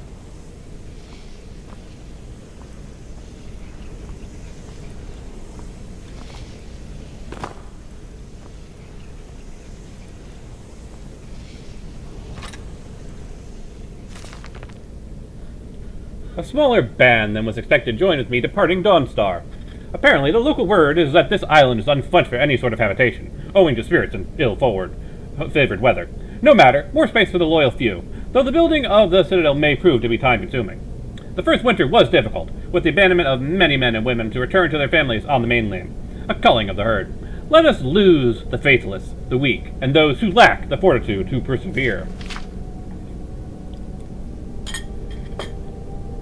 The stories of ghosts inhabiting this place are just stories. They frighten away more of those who would weep like children when the shadows flicker in the firelight. Me and my closest remain ever vigilant. I find little need for additional company. The cold and the wind seem to have finally have driven off the last of those who would fancy themselves to be my compatriots. I have no need of their idolescence. Let those who look upon Joseph's fortress be afraid and know that the great men who conquered the accursed island. Now even my more trusted go-betweens have stopped making their regular deliveries for food and supplies to the fortress. I must now become self-sufficient and farm the land, as my father did. The rocks are unyielding, and my grain grows short. But I will not abandon my greatest creation. I will weather the storm and fend off the ghosts and bite into the wind, such that all might sing songs of my great settlement. I'm sorry to think that the stories of ghosts may have a kernel of truth to them, or else it's simply the hunger talking. The ghosts are speaking to me now. The more of this ice moss that I eat, the more clearly I can hear them. They are telling me it was a mistake to come here, as if I didn't already know that. Oh gods, help me!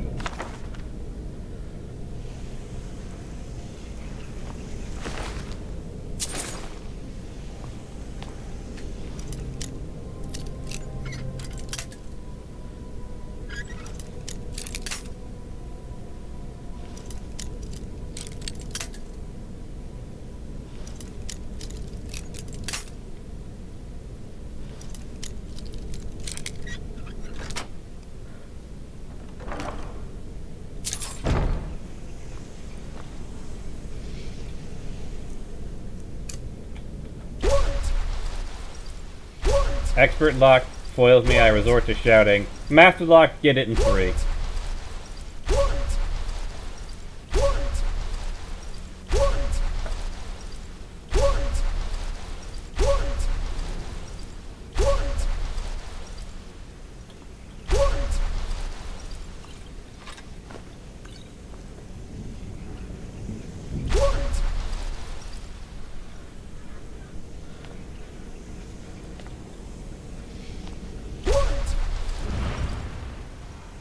Should have come here.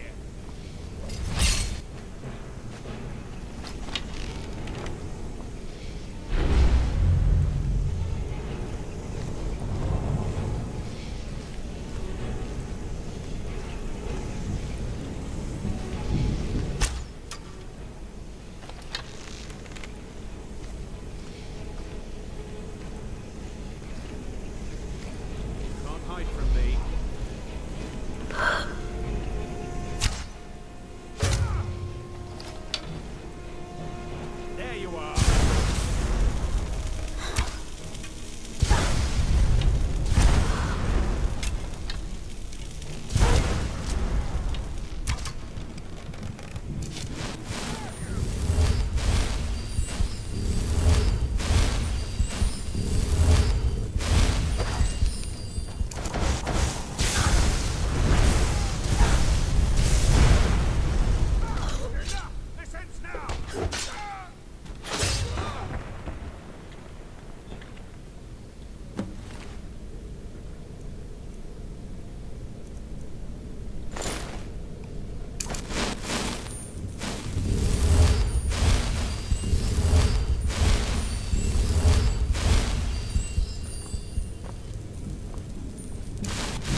What the heck is he fighting with before I came here?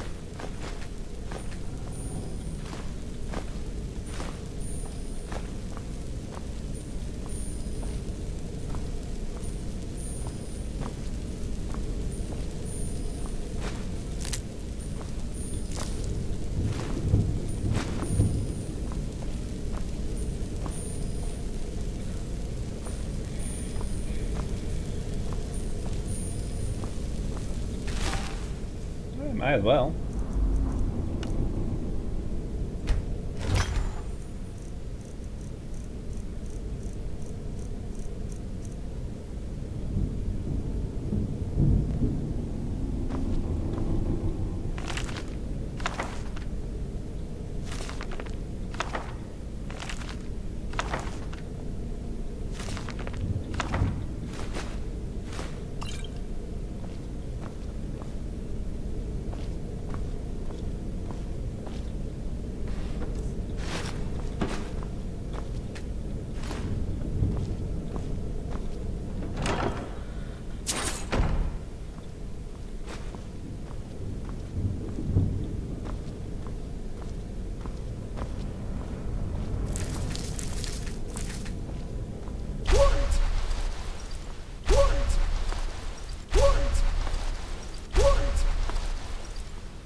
Nope, can't get in there.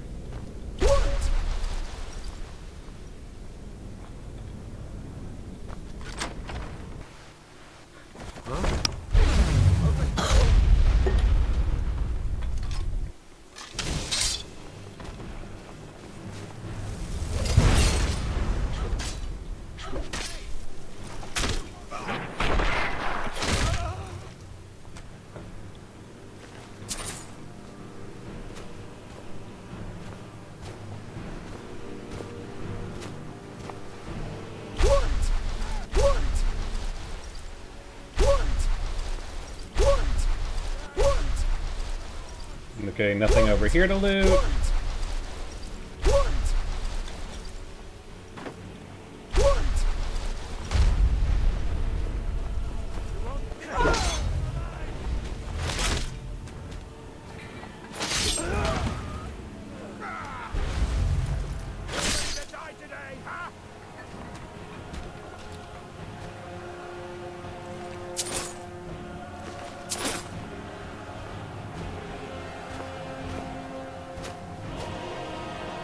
Anything else around here worth looting? Not looking like it.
Ooh, treasure chest.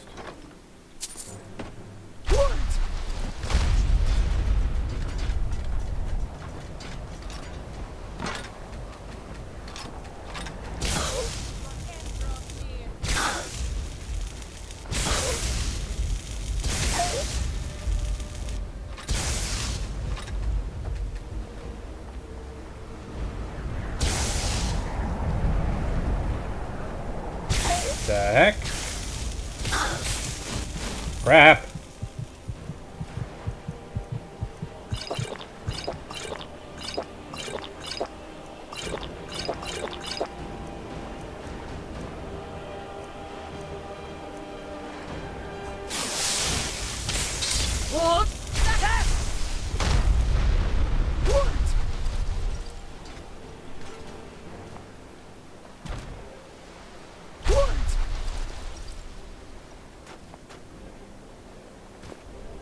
Okay. You're a fool.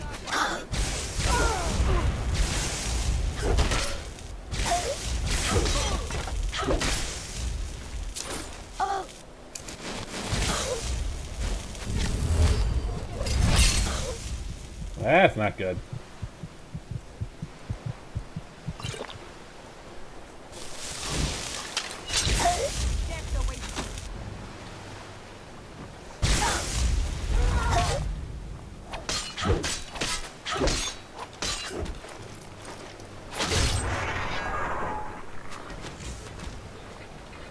Yeah, you really shouldn't have closed the melee on me.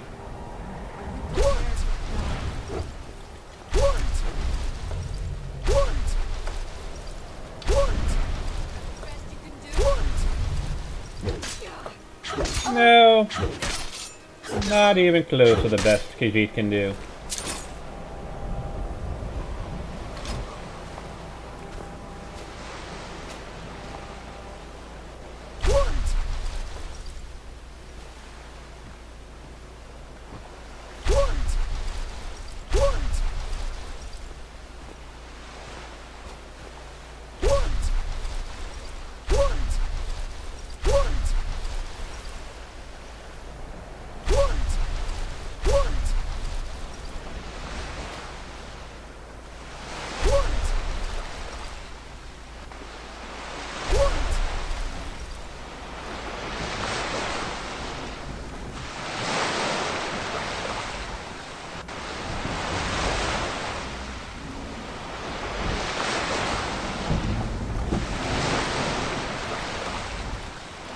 Nope, nothing in there, I guess. I'm at a very awkward level where I'm partially under the water.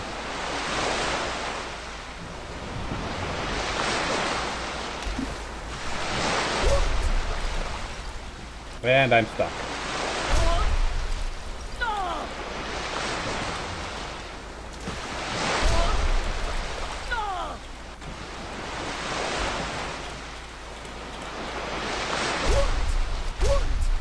Thank goodness. That was annoying.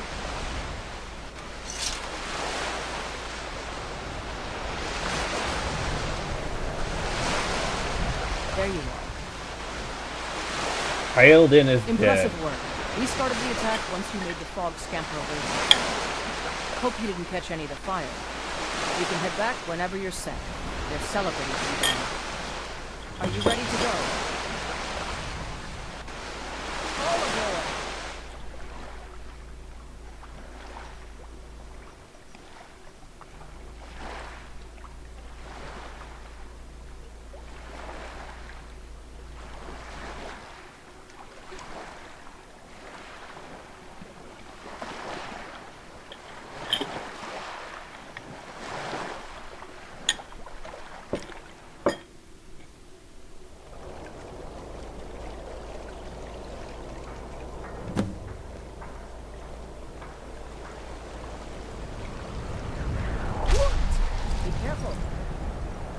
Need something? There's a couple of my undead minions.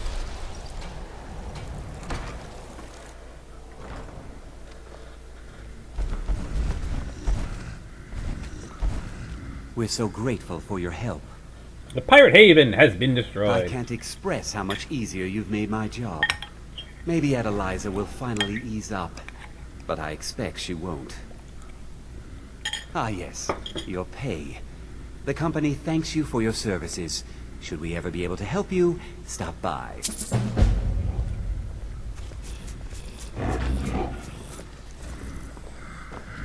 I can't thank you enough for what you did. Glad Orthus was able to find someone Oh. competent to help out. I get you as a follower. I was not aware of that. Good to see you. Finally, someone useful is around.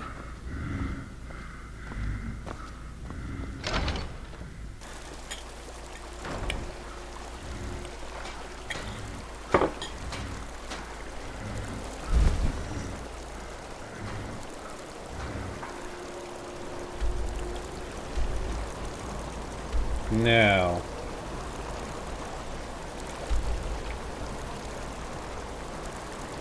Let's see here. Yeah, Inglebarrow is along the coast.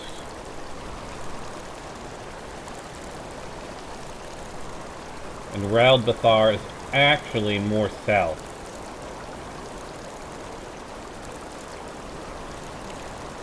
I'll take care of Inglebarrow.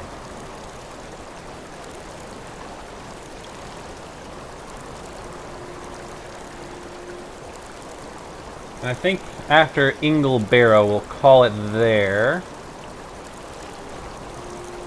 So that when we come back next time, we will do Mazulft.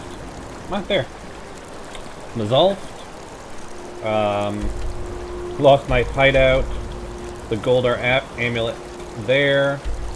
This one here.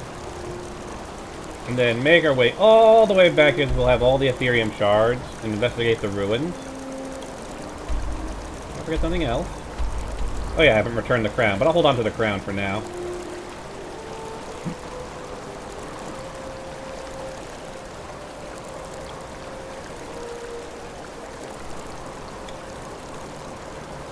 Once we've done all those things, we'll do our run through Riften. I wonder, while we're here... I don't think so. Pardon the mess.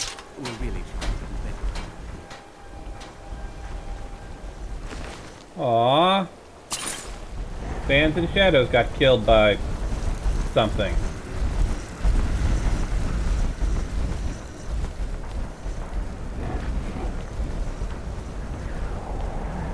I've been looking for you. Got something I'm supposed to deliver.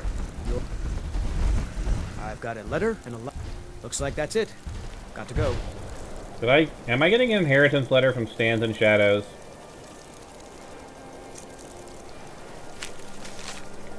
Mahatmahan, the name is Jarl Ulfric Stormcloak. It is with great regret that we inform you of Stand and Shadow's death.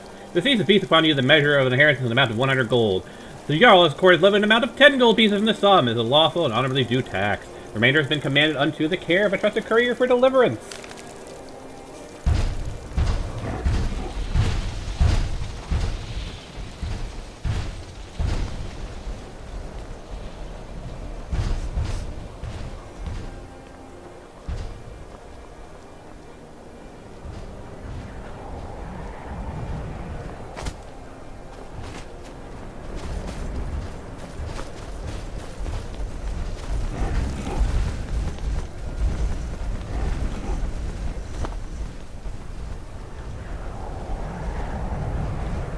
It's so good to see you again.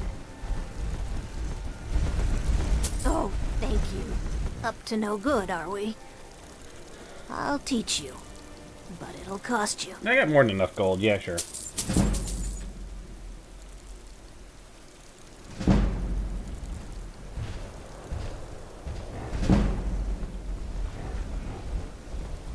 Yeah, I've literally built every house there is to build. Might as well just start leveling my skills up through the trainers. He's a true Nord. He'll come around.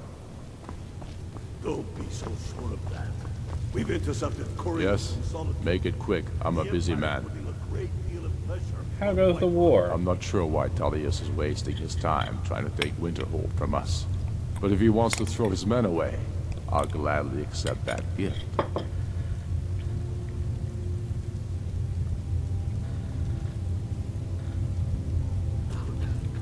And what would you have me do?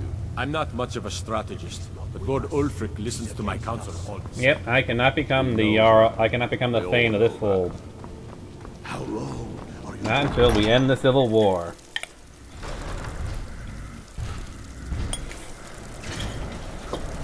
Kind of a bummer.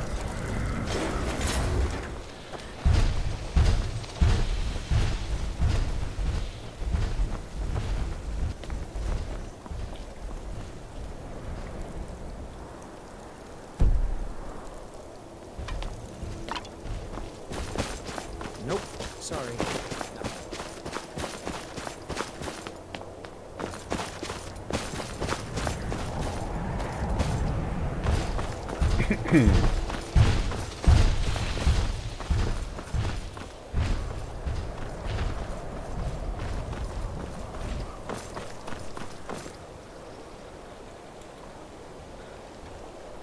I wonder.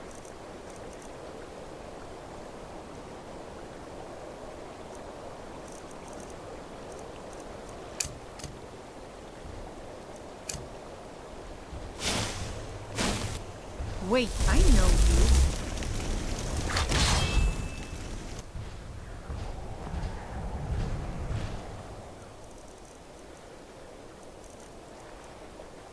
Hold! Cast! Hold! Cast! Hold! Cast! Hold! Cast! Hold! Cast! Hold! Cast! Hold! Cast! Hold! Cast! Hold! No! Hold! Hold! Cast! Hold! No! Hold! Cast! Hold! No! Hold! Cast! Hold! Cast!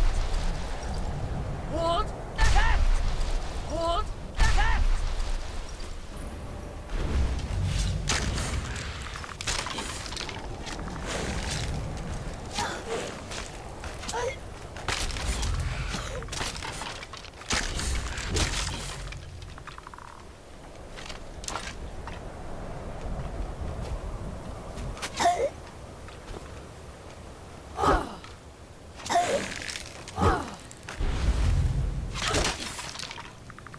Interesting. Why is there a collection of Argonian and Khajiit skeletons out here.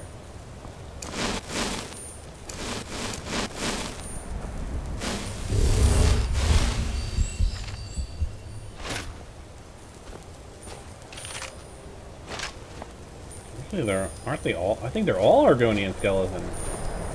Why is there nothing but Argonian skeletons out here?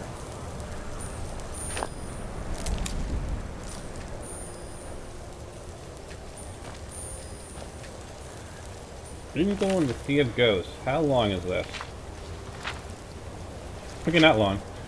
Masseur and Secunda passed over Iskramor's people as their fellowship landed in longboats upon the rocky shores of Haskir's Head on their journey from Atmora to Merith. Boats littered the coast, but Iskramor did not count his kin, Ingle, among them. Iskramor commanded the seagulls to surrender his kin, and a great gale darkened the skies. The sea thrashed and churned, and a wrathful storm appeared. Iskramor took up the oars and rowed into the storm alone. Upon the sea, Iskramor wrestled the sea ghosts. The storm carried him along the jagged coast. 2 fortnights passed without relief, till finally the storm broke. Come the next dawn, Ingle's longboat was found in the icy surf, but the vengeful sea ghosts had already taken Ingle and his clansmen. In his terrible grief, Iskramor slew a dozen beasts, and burned them in honor of his fallen kingsmen. A Barrow hill was dug into the Atmoran tradition, and Ingle was laid to rest with rites and honors among his clansmen. Far below the rocky face of Haskir's Head, the first children of the sky to perish in Tamriel.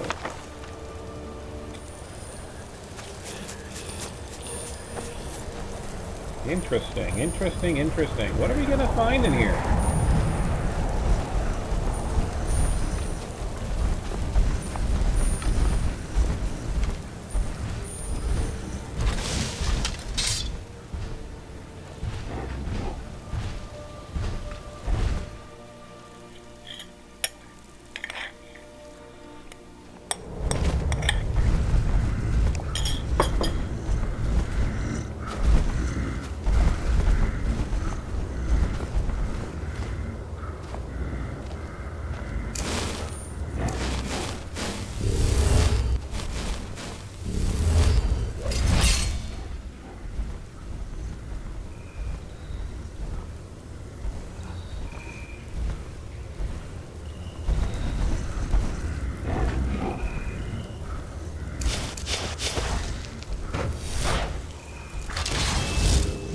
Okay.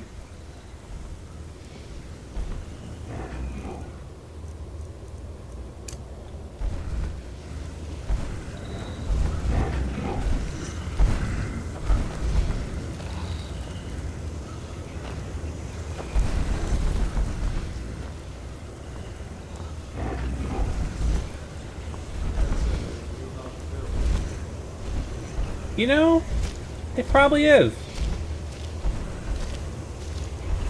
I'm not sure what slow roasted Khajiit would taste like, though.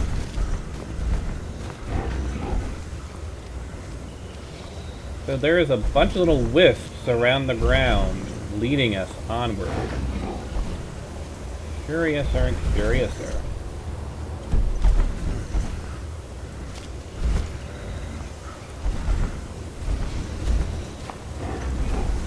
A lot of the places we've been to are places I've been before, but I don't think I've ever... Well, I don't think I've often visited this Barrow.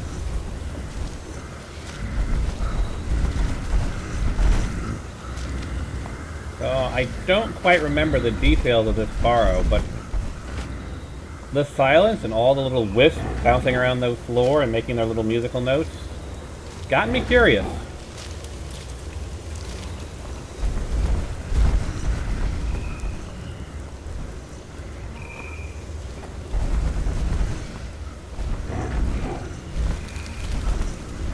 I'm sure I've done this at some point in the past. I just haven't done it on every character, so it's not quite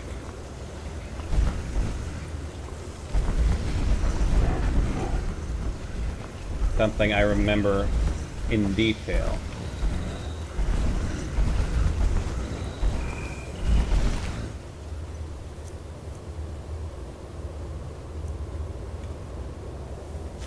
Notes on Ingle Barrow. What peculiar place this barrow turned out to be. I hadn't explored for very long before reaching this elaborate room and gate locking me from going further into the crypt. I confess I'm relieved.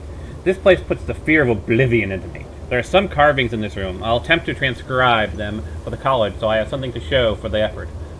All was so in that Moraland of truth and our home. Man in his throne, so should he be. Whale in the sea, so should he be. Eagle in the sun sky, so should he be. Snake in the weed, so should he be. Sorrow! For the sea of ghosts took Ingle, prize brother of sail for Atmor's fleet, and none on land, nor sky, nor sea would ever again be as should be. Fascinating, these ancient Nords. I wonder what their secrets are hidden here. Surely there can't be harm in trying to go a little further. There's a lever here, which must open the gate beyond. Man on his throne, whale in the sea, eagle in the sky, snake in the weed.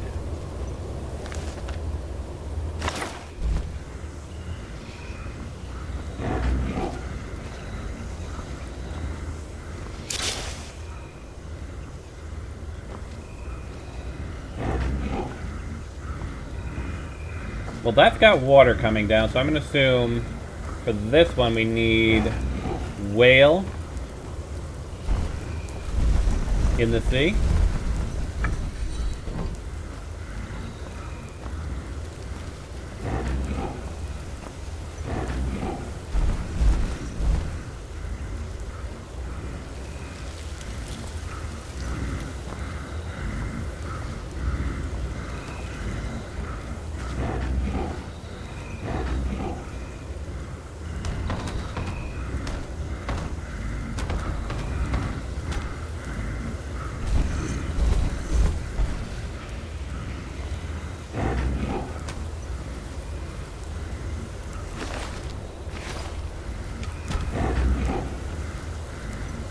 Minions, please stop pushing me.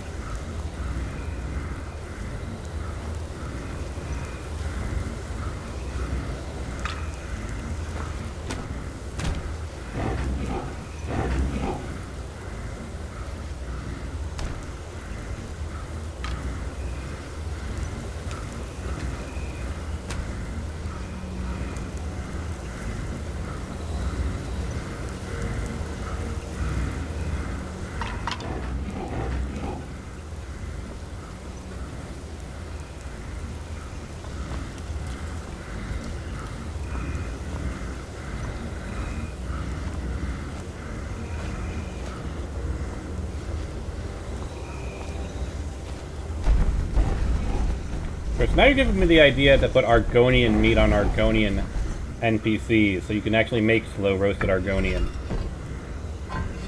Snake in the weeds. Eagle in the sky.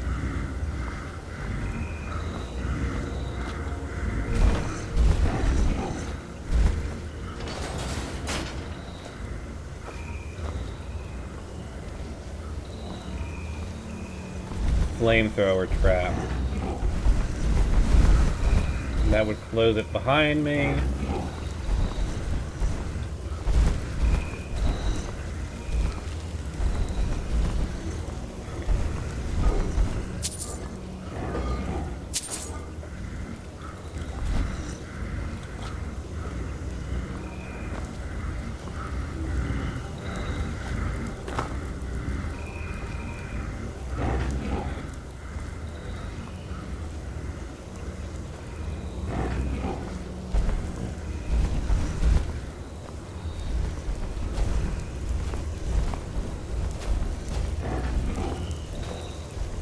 Well, I imagine Argonian would certainly be tastier than, say, Nord or Breton. Elf, though. Elf might be tasty. Like Khajiit, I mean, you can you actually cook saber cats? I'm not sure, actually. I don't think there actually is saber cat meat in the game. So apparently felines are not eaten in Skyrim, of any sort. Bipedal or quadrupedal. So technically, Khajiits can be quadrupedal. Khajiits are an interesting race. For those who don't know, there are about 20 breeds of Khajiit. And it basically all depends upon the phases of the two moons.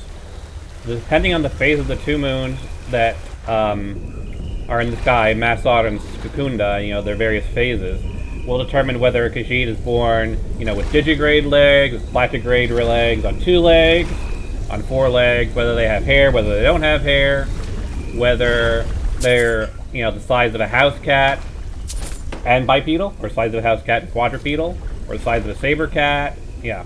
So basically the entirety of a Khajiit's form is determined by the phases of the moon.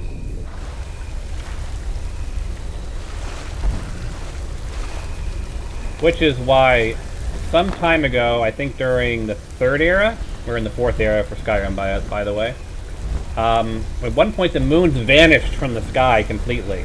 And what happened was the Thalmor, they didn't cause it, I don't remember who caused it, but the Thalmor took credit for restoring it. And so, for the longest time, the Khajiit revered the Thalmor, because without the moons, Khajiit being born just were wrong.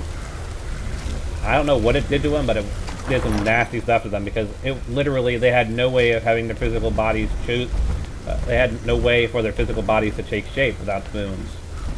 It was kind of a bad time for the Khajiit.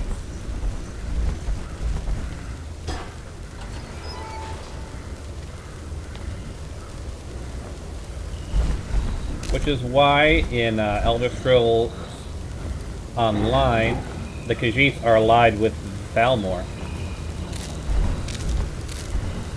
Or at least they were when I played it in the beta.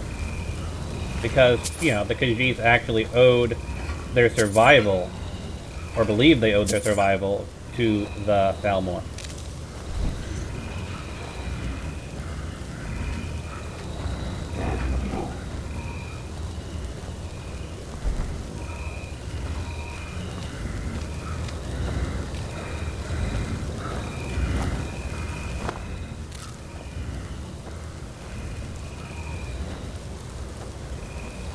The fact that we haven't fought a single thing, and my senses tell me there's nothing aggressive around here, has me a little weirded out, not gonna lie.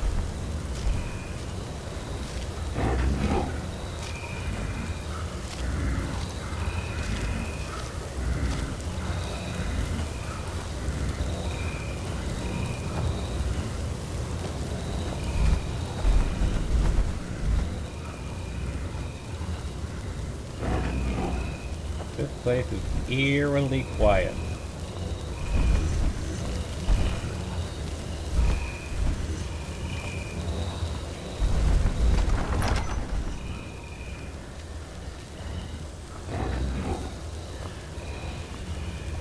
Okay, I'm detecting some undead.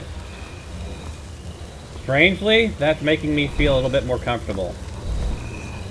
The fact that I can detect the undead.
Anyone else getting creeped out by this dungeon?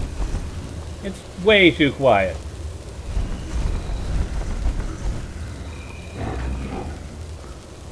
The only companions we have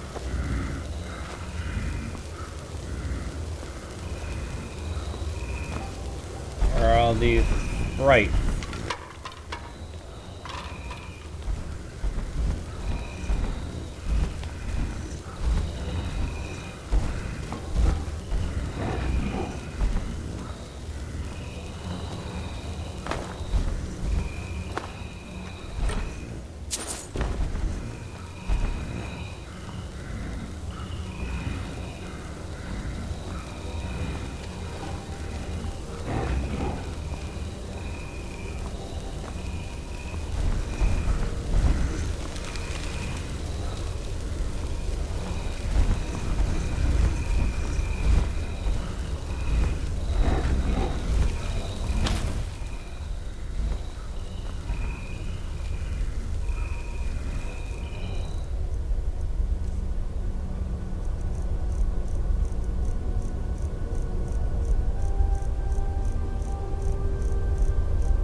Eagle, eagle, dragon.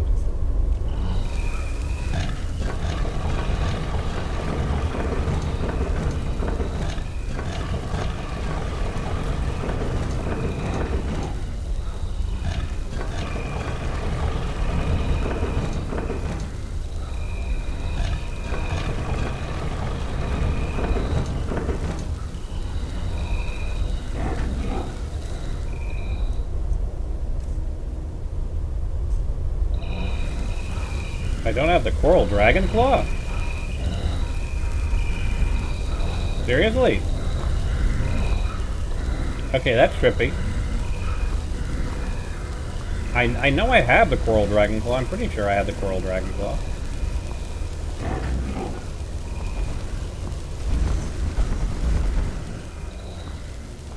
Probably back at my house. That's kind of trippy. Came all this way and apparently I had the wrong dragon claw in my inventory.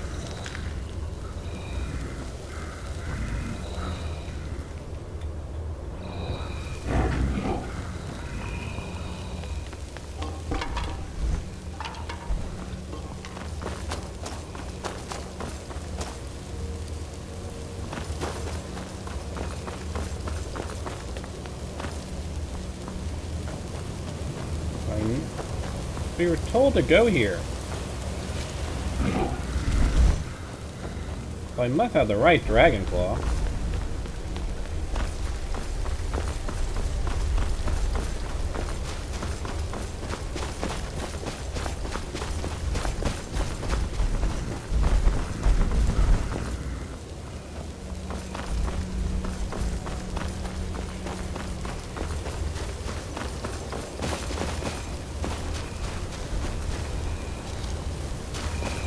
It is weird that I can't seem to store the ivory dragon claw because it's apparently related to a quest, but the coral dragon claw I could store.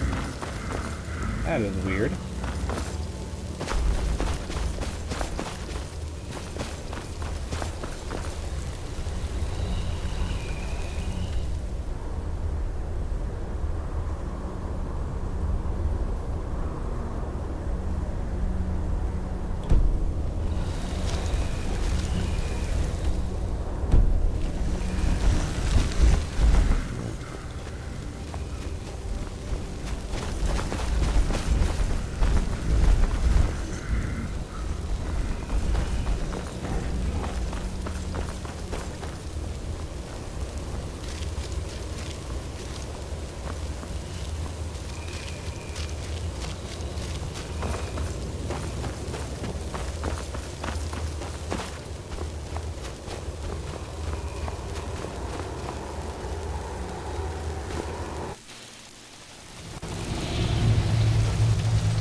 Well, we should be able to easily fix this issue. We just have to head to my house.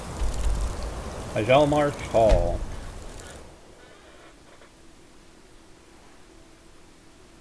That's weird. Then, what is the ivory dragon claw open, and why can't I drop it from my inventory?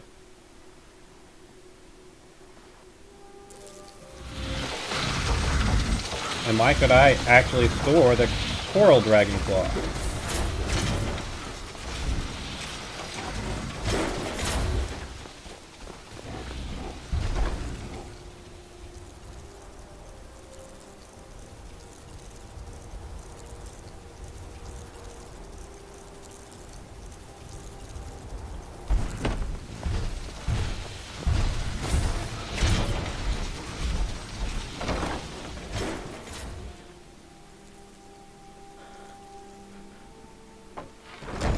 If I don't have the right Hello, my name is Oriella, the bard that you asked your steward to hire. I hope my music will be pleasing to you. Good day.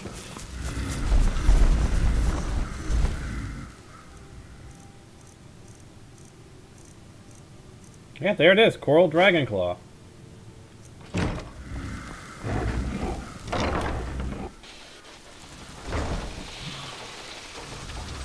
I had the right dragon claw, but I was able to store that one. So then what's the Ivory Dragon Claw supposed to be for? Because I cannot drop that from my inventory. It's listed as it keeps telling me it's a quest item and I cannot drop it from my inventory.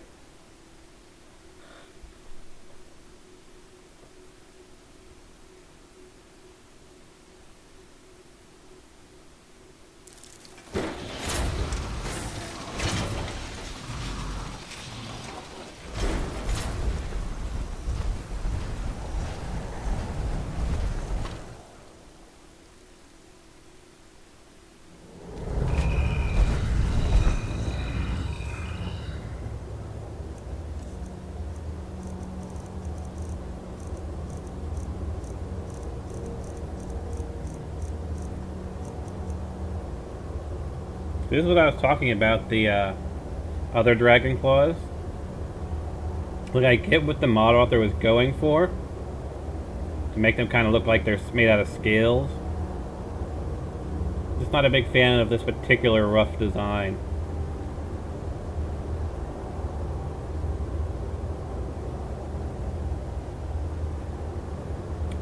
Alright, so this one is...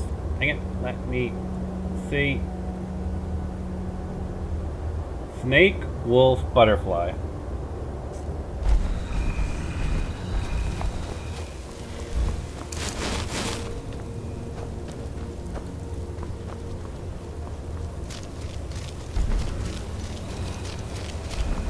First, now I'm gonna have to Google what the Ivory Dragon Claw opens up.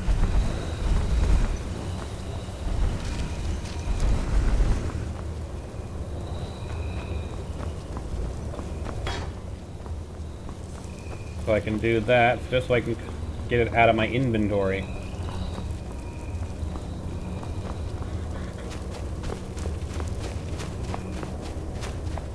Anyway.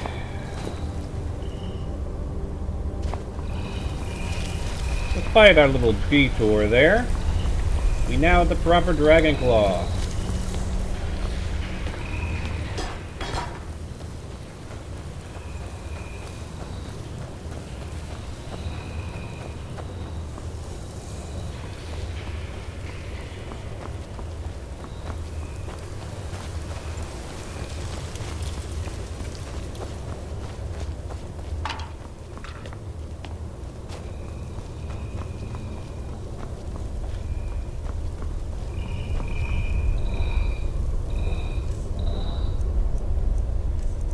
Check that. Snake, wolf, butterfly.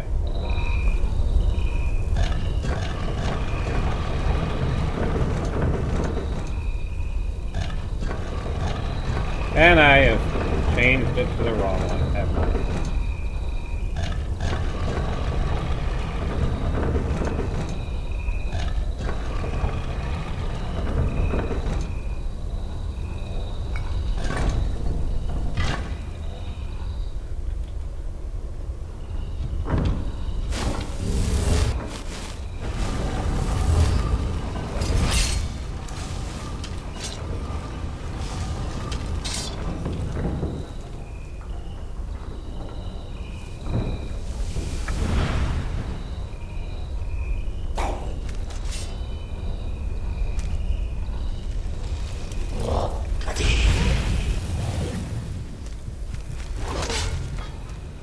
Whoa!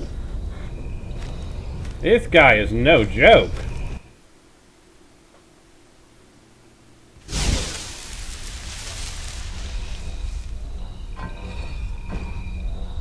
Alright, fine. You want to be like that?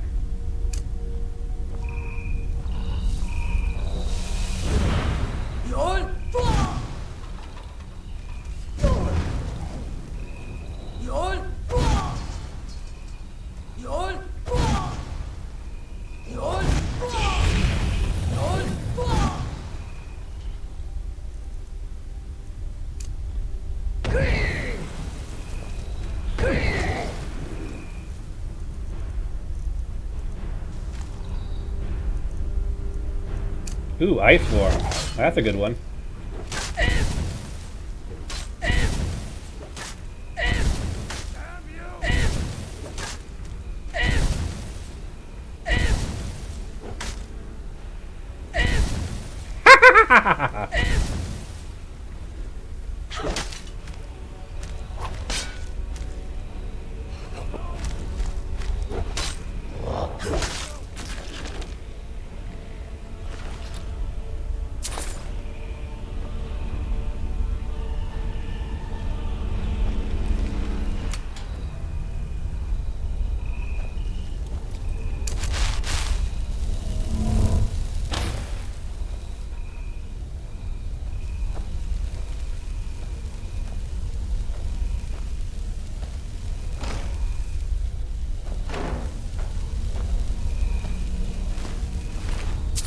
Spamming Ice Form certainly took Ingle down from a very deadly enemy to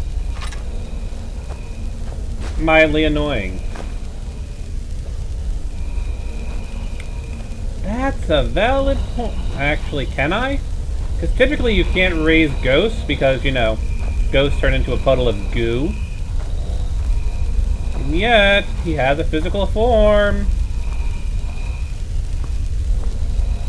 Alright, give me a second. Before I raise Ingle as my undead thrall, let's make sure there isn't any other loot around here. It's gonna get knocked about.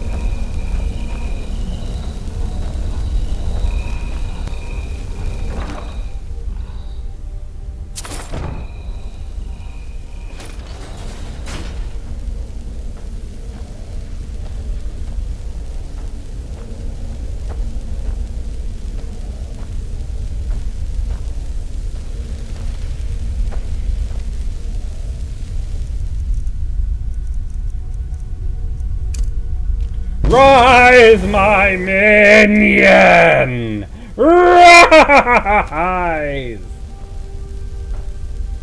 Bahat Mahan's Ingle's Shade.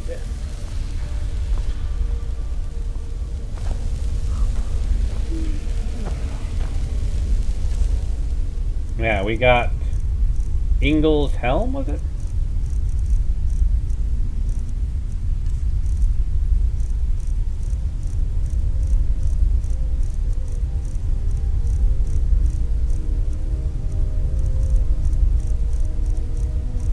Must be Helm of Ingle.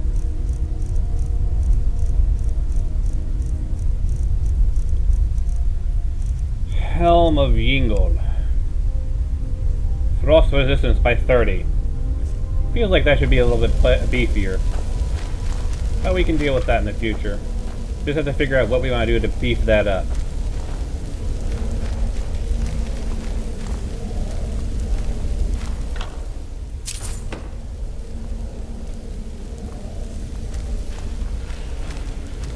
I have got a Draugr Ghost as my follower. That's all kinds of badass.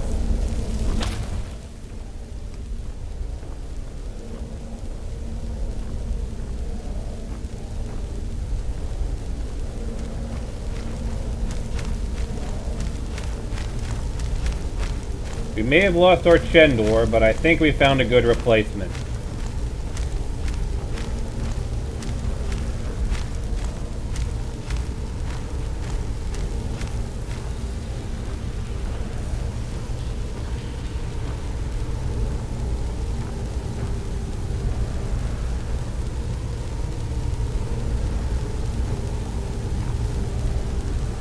Yeah, there's no way to go up there. It's actually going into the ceiling. Decreases chance of Yingleberries by 60%.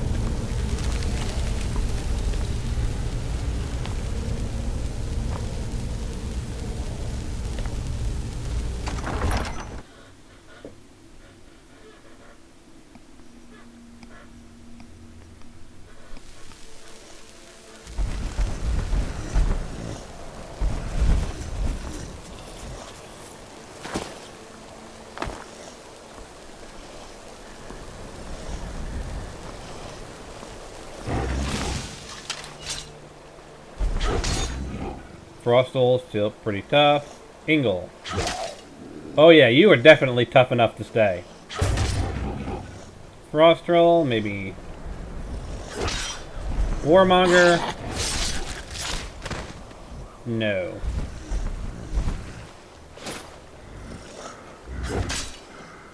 But not Gregor.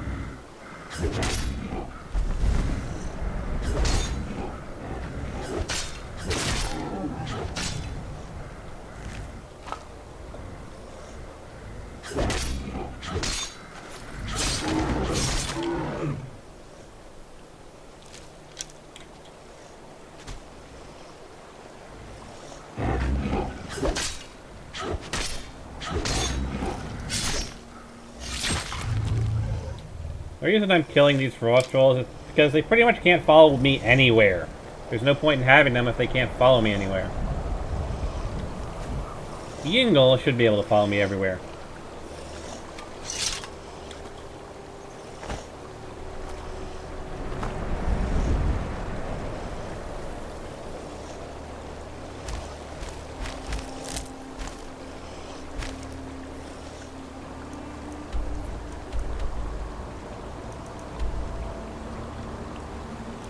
I mean, that was pretty quick.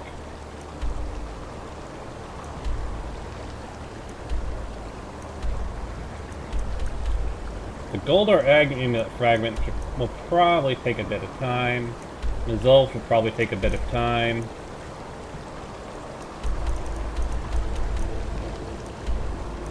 I do want to give Ingle a try, though.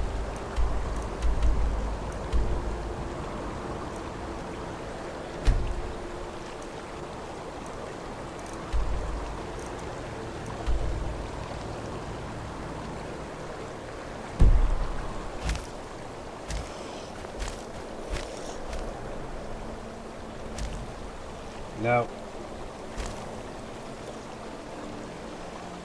Let's do this so we can give Ingle a try. See how well he works as an undead minion. Fast travel to Lucky Shack.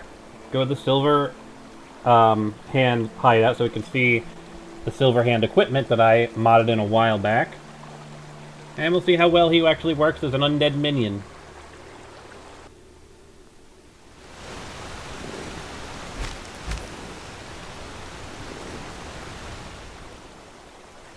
And we'll call it there. Of course, after with that, I'll do all my selling and whatnot. What did I just resurrect?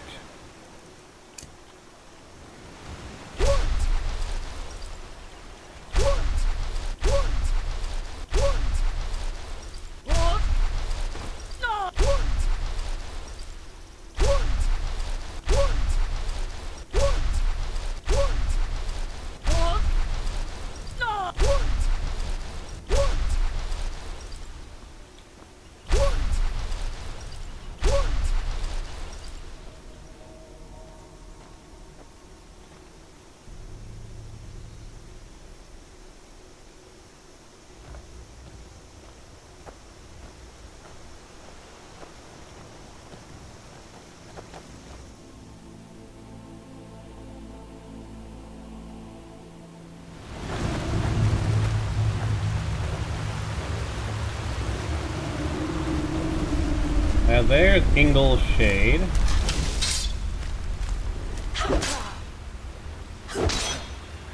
Thank you.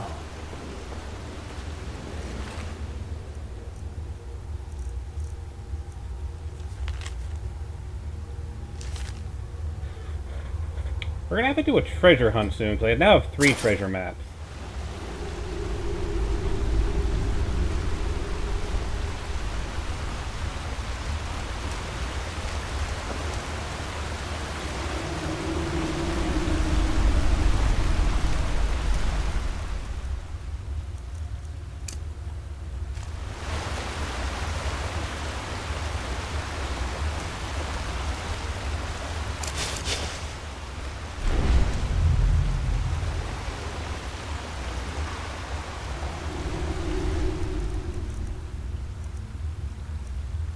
Now I want Throw Voice, that's the one.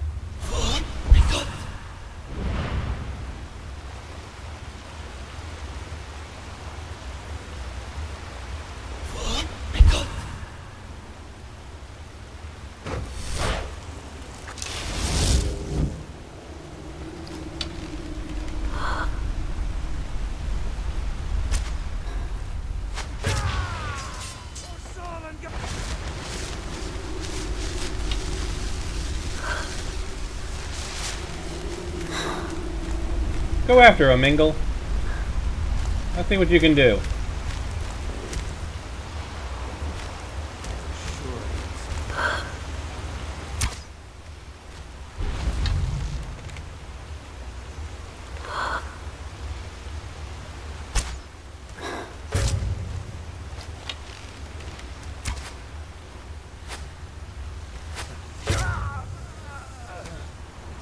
I've got an arrow going through both sides of the guy. That's actually kind of amusing.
Really do not need any more iron.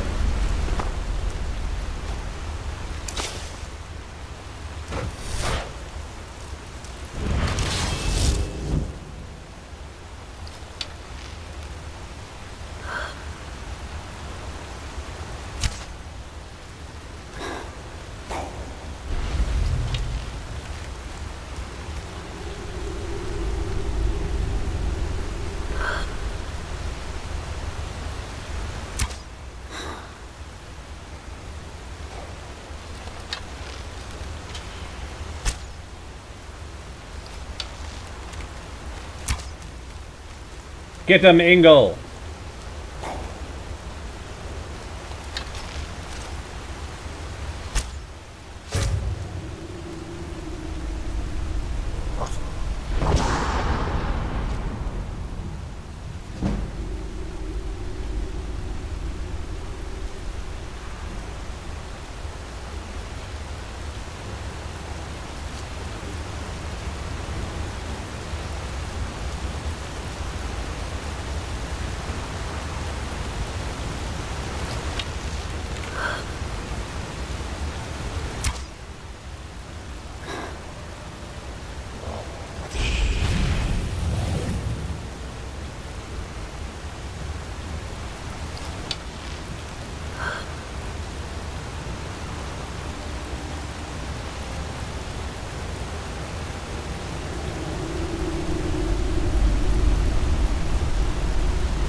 Yeah, he is just owning them, isn't he?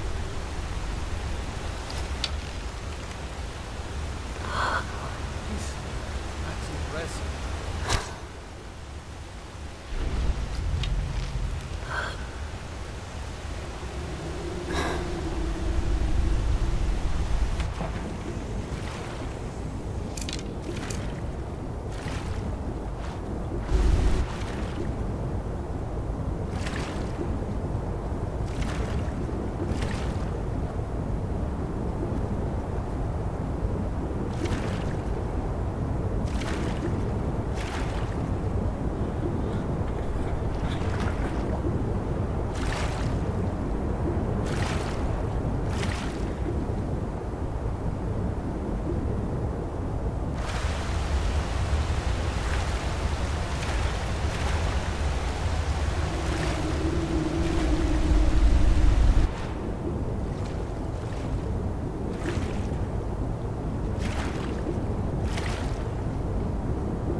water doesn't have a strong current.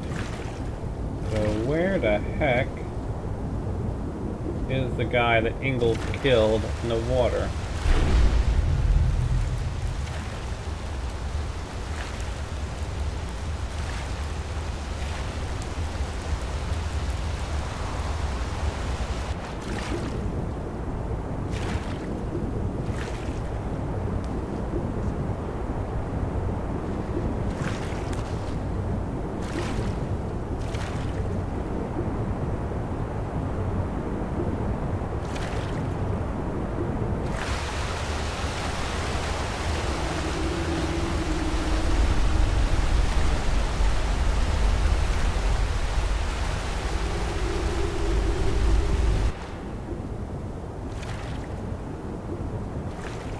Still not seeing any indication.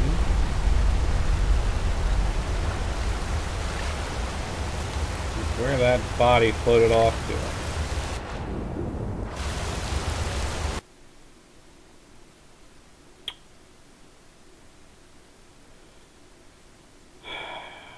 Wonderful.